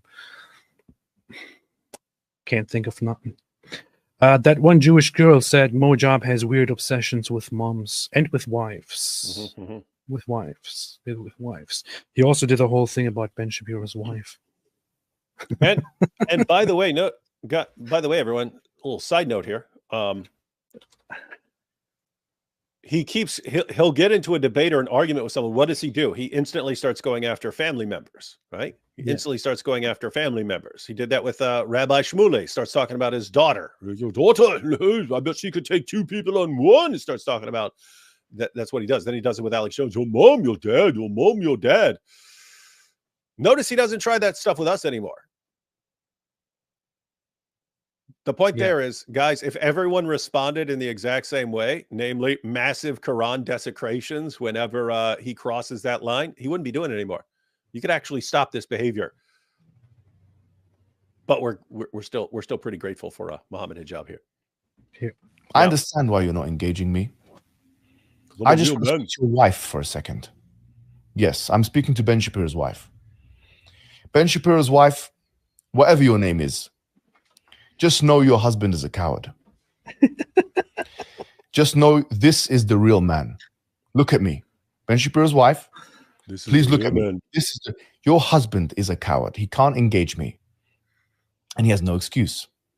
He can't excuse himself by saying he's more qualified than I am, more famous than I am, gets more numbers than I am, have, or anything. But he can't engage me. And if he's got any children, Ben Shapiro's children, I want you to know that I would never wish for you what I'm seeing in Gaza with the Palestinian children. Wassalamu alaikum wa rahmatullahi. What a dork, man. What a total dork. You know what? Hijab. We know it's not doing much. We're just keeping it going. We're keeping this train going. You're just going after this dude's wife and kids now. And this is what's happening in response. And you don't get it. You think, oh, okay, well, you guys keep doing that. It's not really hurting. No, we're normalizing it. We're in the process of normalizing this. Guess what? At the end of the day, and the end of your career and everything you could possibly accomplish in Dawah, insulting Ben Shapiro is never going to, in the end of the day, make some big difference in the world. Ripping a single page out of the Quran isn't going to make a big difference. This is for Ben Shapiro and his wife. Completely normalizing Quran desecrations to where everyone thinks they can do it the moment you guys start crossing lines. That is world-changing hijab. When people find out that they can just shred your book and shred your child molesting fake prophet when you guys cross lines. Once people catch on to that, I'd love to hear what you guys are going to say. Man. This is Islam. This is Islamic behavior. Islamic behavior, Islamic mindset to talk about somebody's manhood when having a disagreement. Yeah. To talk about somebody's wife when having a disagreement. Yeah, we'll talk to your wife. To make it sexual, because that's what it is. That's what it is. The whole suggestion here that a real man would not act like this. A real man would not be scared to come here and debate me. But he's not a real man. How about, hey, you're his wife. Look at me. This is what a real man looks like. This is Islamic behavior. Yeah, and he does this because he has a bunch of fans who look at this and go, wow, what a great response. That's how you respond. And they make him popular. And meanwhile, anyone with a shred of common sense is going, my goodness, this is an embarrassment. And you can't stop him, guys. You're locked in. You're locked in with these guys. You will not find his audience criticizing him on this. You will not find that his audience will say, whoa, take this video down. This goes too far. This is unacceptable. No. His audience will appreciate this and will find it hilarious and will laugh about it and will clip it and share it. That's what his audience does. And he even posts this clip here as a short video on his own channel because he knows that this is what the Islamic audience appreciates. This is why I'm saying if he was not a Muslim apologist, if he was an apologist for a different religion or some regular debate on a different topic, he would be a completely irrelevant person because he wouldn't be appreciated with this behavior. Only among Muslims is this kind of behavior appreciated, which says a lot about Islam. Mo Alex said 9/11 was an inside job, not Israel. Thanks for the correction there. Sneeko doesn't know what he's talking about. He's getting his conspiracies wrong. Giant Meteor, Allah, like Muhammad Hijab, is a narcissist. The greatness of the Christian God, on the other hand, is measured unto us in self-denial, self-emptying. It's good that you say that. It's cool. Sid Dave said, people like Mo Hijab, the Dawa gang will awaken forces in Europe and the West that have been dormant for 80 years. Mo Hijab will have nowhere to run then. I don't know, man. You're not convincing me with this, Sid Dave. I wouldn't like to believe you because I wouldn't like things to get really bad. But you're not really convincing me with this. You know? I don't see anything. No, I agree with Sid Dave. It's going to happen. It's just it was actually good that people found a way of getting along, whereas you had a long history of just wars all over the world. And then eventually get to a point where people say, hey, let's try and get along. And then Islam comes in there. No, we won't let you, because if you try to get along, we will use that against you to subjugate you. And they're going to make people go, oh, this whole getting along thing isn't working. And then you're going to go back to bloodbaths. Thanks, Islam. Thanks, Islam. We tried to live in peace, and then you won't let us. Yeah. That one Jewish girl. Last week I got a series of horribly explicit, violent, and predatory messages from a Muslim man on Instagram. You can just say last week I got a series of messages from a Muslim man. It's basically all of this horribly explicit, violent, predatory is already included. You don't have to specify that. You should make a video out of that, short video out of that. Oh yeah, do that with that one Jewish. Share the messages. Read those messages. Share what that person said to you. These people are sickos. Share that. Share it. Make use of that. That's good content. If that's how they represent themselves, allow them to represent themselves to a wider audience by sharing it. Celeria Rosencross said, you have a classic 3 stages of jihad video. David, perhaps you could both remake it and then have a live stream showing both videos and how you improve. David, you have a video like that. What did you do with it? I took down, when I gave my channel away, I took down most of the stuff that was because most of my stuff was in the system as stuff to be constantly flagged and harassed by YouTube. So wanted to give Hatun a fresh start. So I kept a couple things up that were pretty safe, but I took down anything like 3 stages of jihad type stuff, as far as I recall.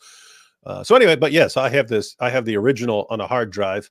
And so what Solaria is saying is, because I was just mentioning that I could remake it, which would be better, because back then I was just recording on just a cheap little I mean, it wasn't cheap, it was expensive back then, but compared to stuff now, it was a pretty sad little thing. I don't even know if I had a microphone on it back then, or if I was just picking up background noise. I wouldn't post the actual sources, as in like screenshots of the sources. I would put everything into like PowerPoint slides and stuff like that. So I just put the text. So anyway, the point is, making that video now would be significantly better. It would have better audio, better video, better graphics for the information. So it would be an all around better video. And then Solaria is saying, why not put it together and then watch both of them during a live stream and compare it. That's a decent idea. Alhamdulillah. Alhamdulillah. Yeah, the next Zakir Naik. How many times has hijab insulted Alex Jones's family? Why is there no Quran ripping on behalf of Alex Jones and his family? Okay, fine. I didn't do it. Didn't we do that earlier? You did it, but let's just. Hey, I'll do it again. Matter of fact, this is for Alex Jones and his Matter family. of fact, since it's a request, hang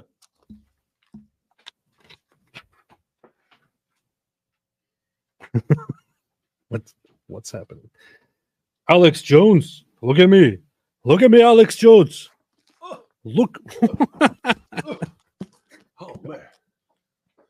Alex Jones, since you have been insulted and your family has been insulted by Mohammed Hijab, we are ripping up the Quran in response, in defense of Alex Jones and his family. Hey, say what you want. People always say, "Hey, why isn't the Muslim world coming up with more, Nobel prizes and contributing more?" And in defense of the global ummah, yeah, they may not be better at lots of other advancements and so on, but when it comes to making big ass Qurans, there's no one better in the world. Look at this. It's bigger than I am. Look at this. Look at this. Fills up the whole screen. I can fill up the whole screen here with this. Why did you fart? I didn't. Oh, that was the Quran. So the Quran fart. This is for Alex Jones. In fact, maybe should take something here. Wait, hold on.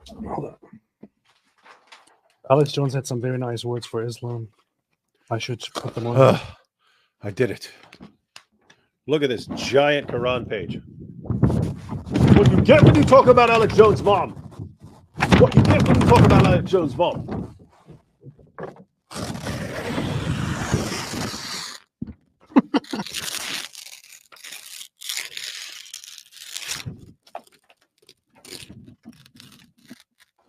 Alhamdulillah.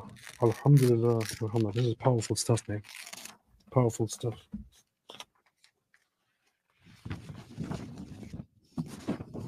This is high quality live streaming right here.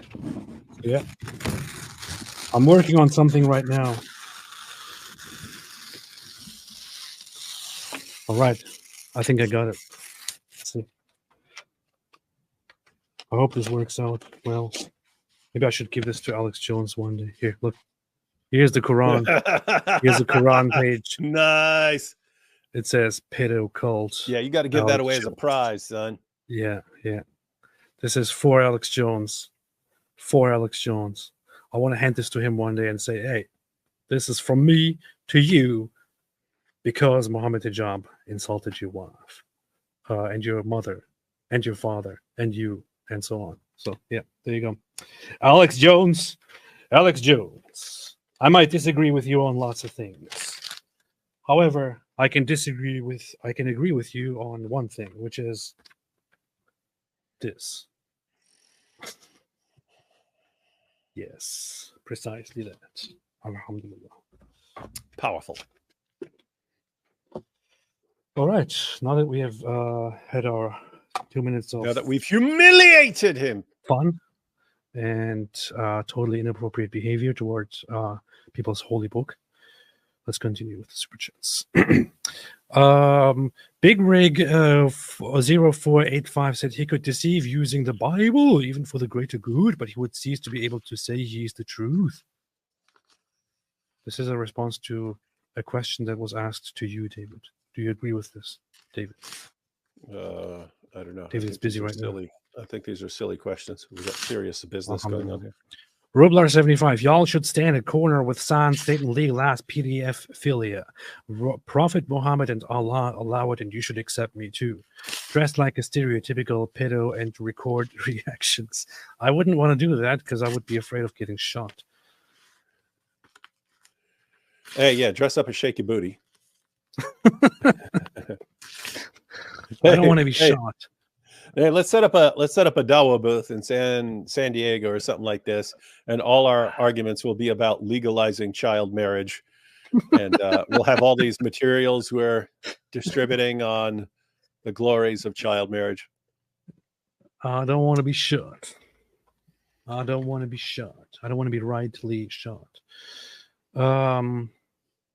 Let's see what happened to. Well, I don't know. You could do it. You could do it in the UK, where no one's going to shoot you, and in fact, police would show up and arrest anyone who objected to you. No, I can guarantee to you that police would show up if we went there dressed up as Muslims and started saying legalize pedophilia. The police would come and arrest us and charge us for offending Islam in the end, anyway. Because of our parody. Yeah, no. So at first they would arrest anyone who's questioning you or objecting to you. They would arrest them. Then once it inevitably comes out that we're actually making fun of Islam, then we'd be arrested for hurting the feelings of hurting the religious feelings of Muslims. And we would say, "Oh, we're trying to fight for children. We're defending children, defending the children." And then the British police, the British authorities would say, "We don't give a toss about the children. You want to defend Muslims. You're going to prison, mate." I'm not a Chabadnik. I recommend David Gottlieb, prof of philosophy that became a rabbi affiliated with Or Somayach Yeshiva. Lots of videos on YouTube. Sounds very familiar. Definitely came across. We'll check it out. Yes, I have listened to a few videos. We'll check it out. Appreciate it. Thanks, Cars in Depth. The real Black Stone of Mecca said, guys, read this. Sahih Hadith Sunan Abu Dawood 4141. Abu Dawood 4142 it said, right? 4142, yes, 4142. Okay. Yeah, get it right. No, I don't want to get it right. The Messenger of Allah said there should be bedding. Mentioned bedding and said there should be bedding for a man, bedding for his wife, and third for a guest, but a fourth for the devil. Nice. This seems a little bit of like a mistranslation. I know what this actually is meaning to say. It's also found in different hadiths. It sounds very ridiculous here. Let's see. Bedding, devil. It's probably also in the more authentic hadiths. What this is trying to say is you should have bedding for you and for your wife and for a guest, but the third would be for the devil. So this is actually about fourth. This is about fourth. Yeah, this is about excess, I think. Oh, it's saying don't have too much, or it's for the devil. Yeah. That's what it's trying to say. Let's see. There should be a bedding for a man, a bedding for his wife, and the third one for the guest, and the fourth one is for the Satan.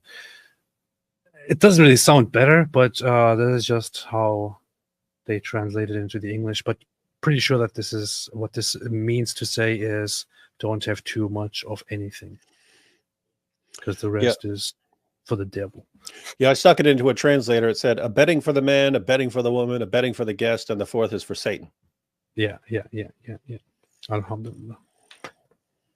This is the only hadith that I don't necessarily have a big problem with. Although actually I do. What is the tastiest Quran? Which one is the tastiest, David? Falafel Quran. I haven't tried that one yet. Yeah, you can get different flavored Qurans if you know how to order them. Ibn al-Furqan said, those who disrespecting Allah and His Messenger, beware of the punishment awaiting.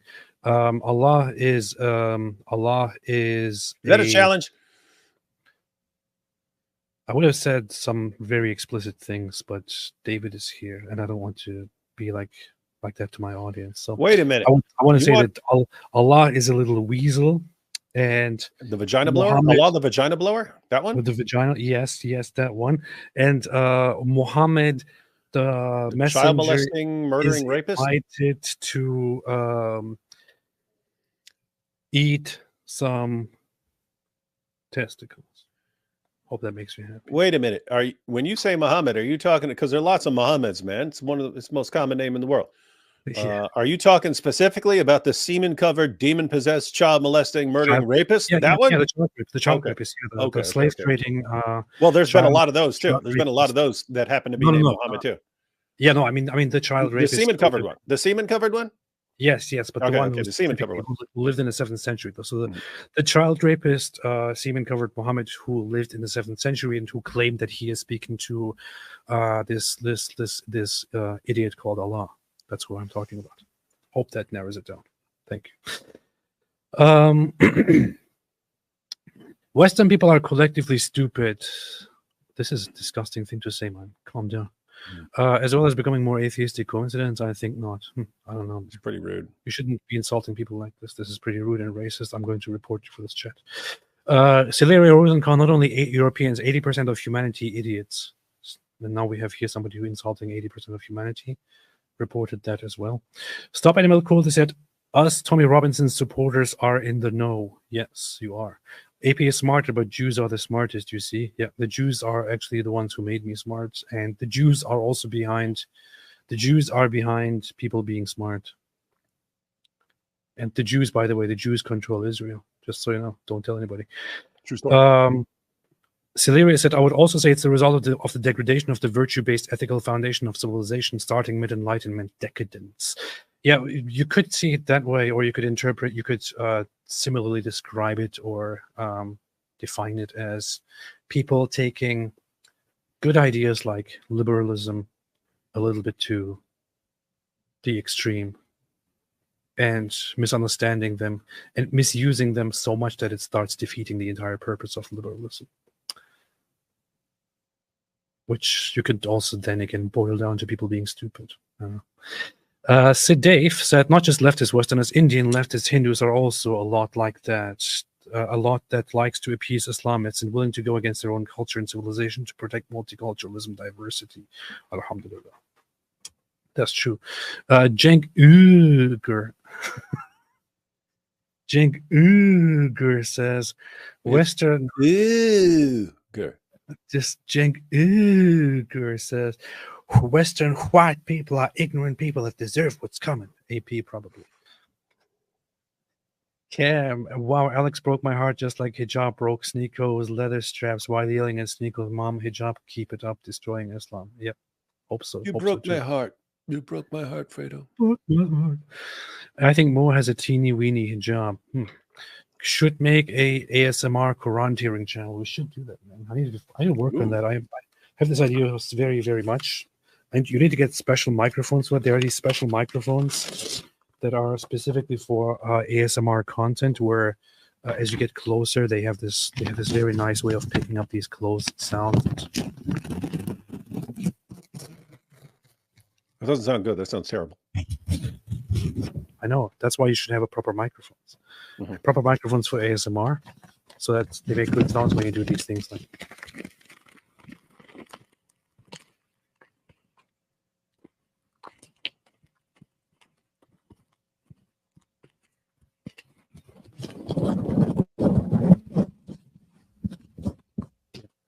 Anyway, really doesn't work. Muhammad is etched into the U.S. Supreme Court wall. Creeping Sharia has arrived. Yeah, that is has been there for a longest time. That was before people understood what Muhammad is. They thought it was a Pokemon. Frank B. Hindu guy in Strampton started a petition against KFC halal BS. Hope he succeeds. Nice. That's funny. Beast. Sid Dave said, David, what do you think Mo was some kind of Xtian before inventing Islam? I read he had an Xtian wedding with Khadija. He really misunderstood Xtianity. Once you push the sources back that far, I'm not sure you can trust much of anything about those early stages. It's one theory among many that would make sense. But yeah, I haven't seen enough evidence to conclude that he's a Christian, some kind of Christian, even a heretical one. Beast. Wait a minute, people actually just use regular stupid microphones for the ASMR? That's weird. AP sitting there looking up. Don't destroy that one. Don't destroy that one. That's a good one. Oh, wrong one. Sorry. That's an important gift for your fans. I need to get a proper microphone to do Quran ASMR. Paolo Lungaro, I think Mo has a teeny weeny hijab. Should make ASMR Quran channel. I already read this 50,000 times. Islam contribution to mankind, giant Quran, slavery of infidels, and kebab.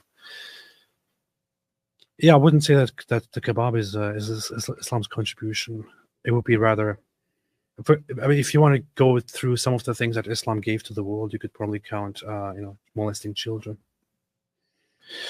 Ash McLeroy, AP question on Germany's tourist attractions. Is it true that it's in some clubs in Berlin, people would be urinating upon one another? That's a good twist. Urinating upon one another. That's what they do. Yes, I can confirm, not from experience, that in Berlin, yes, in some clubs, people are urinating upon one another. That's what they do. Yes, which is not very strange. I mean, it's the regular European behavior. Paulo Lungaro, Quran or origami. Wow, someone's actually came up with the idea of Quran origami. If only I had thought of that years ago. Oh yeah, somebody should do that, man. Somebody should start a channel and do Quranigami stuff, like turning it into a goat, things like that. That would be hilarious. Or like the Kaaba or origami. But I don't know why nobody does that kind of stuff. It's kind of lame though. Can you imagine? Can you imagine being such a dork that you make like origami with Quran pages? Yeah, like, oh, look at me. I know how to fold paper and build stuff. Come on, guys. Gotop said Jews may be behind Israel, but Muslims are behind us goats. This is not funny. Sid Dave said Tommy Robinson is not a racist at all. He's actually very popular in India, and he has called for an alliance between Jews, Christians, Hindus in Britain. Yeah, but because of his love for Israel and Jews, they're now saying that he sold out to the Jews. That only makes me like him. I don't know. Michael Feldman said the Islamic Trinity, child marriage, inbreeding, and jihad. This is very based. Thank you so much. Anything else, David, you want to add? I was just looking at Abdullah Samir calling you out 4 minutes ago. What? Apparently you posted a picture of the Dome of the Rock with a big X through it. And you said this thing should not exist. The dome is yet another corruption of history and other people's beliefs by the Islamic conquerors. The Islamic habit of building mosques on top of other people's holy places did not even spare the holiest site repeatedly mentioned in the Bible. And then Abdullah Samir, 5 minutes ago now, says, this is a worrying sentiment. Other people's places of worship shouldn't exist, as in we need to get rid of them. What about coexistence? Conquerors come and go. Every community today has remnants of these histories. Mosques, churches, and temples die out as religiosity falls. And that's how it should be. I'm no fan of mosques, as if it needs to be said, but such a provocatory statement, I feel no good will come from. First of all, what do you actually think is going to come from this? Do you think like a bunch of people are going to rally around and go destroy the Dome of the Rock because of AP's tweet? Yeah.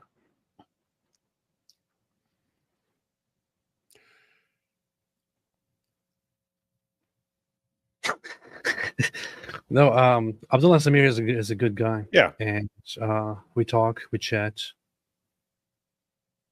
He sure Yeah. has, He's not a filthy scumbag like that apostate Aladdin. yeah, he's a good guy.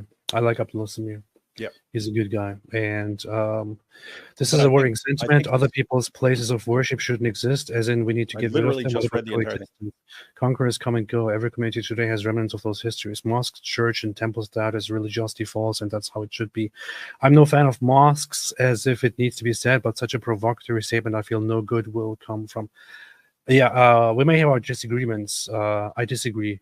I disagree with Abdullah Samir. I think so. I made this post this morning specifically because Jews were today commemorating the destructions of the temples. I said this thing should not exist. The dome is yet another corruption of history and other people's beliefs by the Islamic conquerors. The Islamic habit of building mosques on top of other people's holy places did not even spare the holiest site repeatedly mentioned in the Bible. And put this here and crossed it out. It has 2.5 thousand likes, which means the whole world has seen it, and they're about to go and destroy it because of my tweet, obviously. However, we have our disagreements with Abdullah Samir. I think that this is a complete corruption of history. I think this is Islam once again subjugating, trying to take over what belongs to others. And I think while there are thousands of different mosques around the world and so many holy places of Islam that Islam built on top of other people's places, I think it should be understandable that the Jews should probably get their one holy place back. And I would be totally in favor, unless it leads to some world war. I would be totally in favor of coming to an agreement and removing this, and for Jews to establishing a temple here once again. Yes, And there I say they don't I'm need- in favor. I'm in favor of the idea of establishing the third temple. How about that? And they can kind of be as nice as possible about it. What they can say is, hey guys, here's this Dome of the Rock, and here's the Al-Aqsa Mosque. We're going to take them down piece by piece, very carefully, and we're going to reassemble them over on this other mount 50 miles away. And then it's going to be there. So the idea is this place, as much as you guys say, this is our third holiest site, and blah, blah, blah, blah, you basically just, you took over our holiest site and now you use it as an excuse. Well, this is holy to us too. So yeah, you don't want to see some epic bloodbath over this kind of thing. But I mean, just think about the reasoning, right? It was other things along the way. Muslims just eventually took the place over, and then it changed hands lots of times. It was controlled by Christians after the Crusaders took Jerusalem. Then Christians turned that place into a church. The Dome of the Rock, that was a church. Then Muslims conquered it back. Then it's a place. If Abdullah is willing to say, hey, this is part of the history of everything, well, guess what? History is still happening. Yeah. History is still happening. So at what point, I mean, just imagine, if Muslims came into an area, just took over, let's suppose Muslims conquered India again and took over every single Hindu temple there was and converted it all into mosques. And then Hindus won it back. And then Muslims said, oh, but those are holy sites to us. Those are holy sites to us. Those are our holy sites. You're saying Hindus should say, oh, we can't touch it because, we don't want to hurt anyone's feelings. Can't touch this. Can't touch it. Can't touch this. In other words, once you take back power, are you not allowed to take back the place of your place of worship that they took before? I don't know. People are saying things like, "Oh, but this would be this is too much. It's too offensive, and Muslims would be outraged, and it could cause war." Muslims are going to be outraged no matter what. Who cares? Who cares? Does the whole world always have to? And this is what's wrong with people. This is what's wrong with people in Europe, for example. Your first thought is how are do Muslims people going to be always have to walk on eggshells because Muslims could be offended or Muslims could be provoked? Just stop with this attitude. This is how people act in the face of bullies. If they want to give them what they want, if they are scared, you don't have to act like that. They will be offended and outraged and angry no matter what you do. And do they really care when other people's holy places are in question? Do they care, for example, when in Constantinople they have the Hagia Sophia, and they turn it into a mosque and use it as a mosque again, when it is such a glorious place in Christian history? Do they ever care about people's feelings? No. They say, we don't care. It belongs to us. It's a mosque, and we will use it as we wish. Go cry. Why can't others do the same thing? They clearly do not care. They want to have they want to do whatever they want to do to other people's places and say, haha, go cry. And they also want you to be totally respectful to whatever they have built on top of your holy places. Otherwise, they will be upset and angry. Why? Why would you have to comply with this nonsense? Yeah, so this thing could be removed, and there could be a beautiful temple built. Here is the thing also. When Christians took this, when the Roman Empire took this place, and the Roman Empire actually destroyed the temple, the second temple, and it became part of the Eastern Roman Empire. And even the Eastern Roman Empire, after they converted to Christianity, they didn't build anything here. It was empty like this. The only thing they built was at the corner of the Temple Mount. They built a small church, which was during war destroyed before the arrival of Islam. When the Muslims arrived, this was an empty place. There was nothing here. The Muslims came and built on top of it this dome, which I can't say is necessarily ugly, but it is just a clear sign of what Islam always does: taking and dominating and leaving their own mark, peeing on the place like a dog to mark the territory. And after that, it was just used and repurposed. But as long as Muslims were in charge of this place, they did not allow for anyone else to go on top of the Temple Mount and to worship there. The entire time, as this place was under Muslim control, they made it forbidden for non-Muslims to enter this place. Christians and Jews were not allowed to go on this place. Only Muslims were allowed. Nowadays, Israel has taken this place. And under Israel, in order to keep the peace, Israel is still complying with at least one aspect, which is Jews and Christians should not go and worship here. Only Muslims should be allowed to worship here. There's only a very small number of Jews who are allowed to go on here without praying. All others can go here, but worshiping is not allowed except for Muslims. Israel is still going with this to keep the peace. Why? Because Muslims would be offended and outraged. Maybe it's a place for others to finally take back what belongs to them and to stop being so damn respectful. Yeah, I have to wonder, because I'm sitting there imagining different scenarios, and would Abdullah have the same position? So suppose Muslims tomorrow, they conquer, let's say, the Vatican. Suppose they conquer the Vatican, and let's suppose, and then they convert everything there into mosques. And then suppose people take back the Vatican. They're just supposed to, I mean, are they supposed to leave it, everything mosques forever? They're just supposed, oh no, because that's a precious place to us, and you'll hurt our feelings by taking back the places that we took and then used for our religion. You can't take those back ever. I don't know. It sounds I feel like you can. I feel like you can do it. You can. This is I think something like this would be the third temple, which would bring temple practices back. I would love to see it. It would be a reviving of history aimed for 2,000 years ago. If they did it, would you say it's based? I would say it's super based. I would say it's super duper based. I believe this says Amen, right? E for Mafia. Amen. Thank you. I think this says Amen. Yeah. Amen, AP. I believe that says Amen. I believe so. And if not, I hereby declare it to say Amen from now on.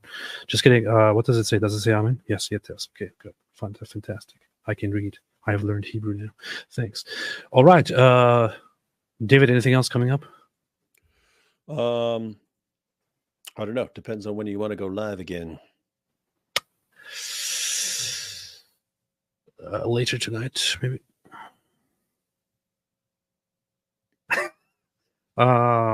I think you're live tomorrow with Yo, Richard Robert. Spencer. Probably Thursday. I don't know what people want to go through. I haven't watched the well, I guess it's just audio, right? The Elon and Trump discussion. I might check it out and see if it's worth if any of it's worth going through. But if it is, then maybe we'll go through that on like Thursday or something. Kara said response to AA. I scheduled the response to AA, but then as the time was approaching, I kind of thought to myself, I'm not entirely sure how I want to go about this. Weakling. And is it also really? Do I also really want to make a live stream and respond to this guy and just give him the attention? I don't know. The guy is just such a little weasel. And I wanted to talk through with somebody else about some things that I want to address. I might just end up not doing it at all and just letting the guy do whatever he wants. Let him play in his sandcastle, or do a video response. I don't know. I'll see. Yeah, I said, yeah. When people are dying for attention, all kinds of directions you can go. There, you can feed their attention, make their heads swell up. You can ignore them, which makes them go crazy. All kinds of things. Alhamdulillah. Yeah, all right. So tomorrow you're live with Richard Spencer. Thursday we can go live again on my channel. Then Friday on yours, Saturday on mine, and so on. All right. Okay. Thanks everybody for watching. Islamic Trinity would please answer my super chat. David, answer the super chat. No, you don't tell me what to do. I forgot which one it is. We went through all the super chats. I will never find it. All right. Thanks everybody for watching. Have a fantastic day. And as always, in the words of a famous scholar whom the world knows because of his wonderful tone, hear it one more time. Stay away from Islam.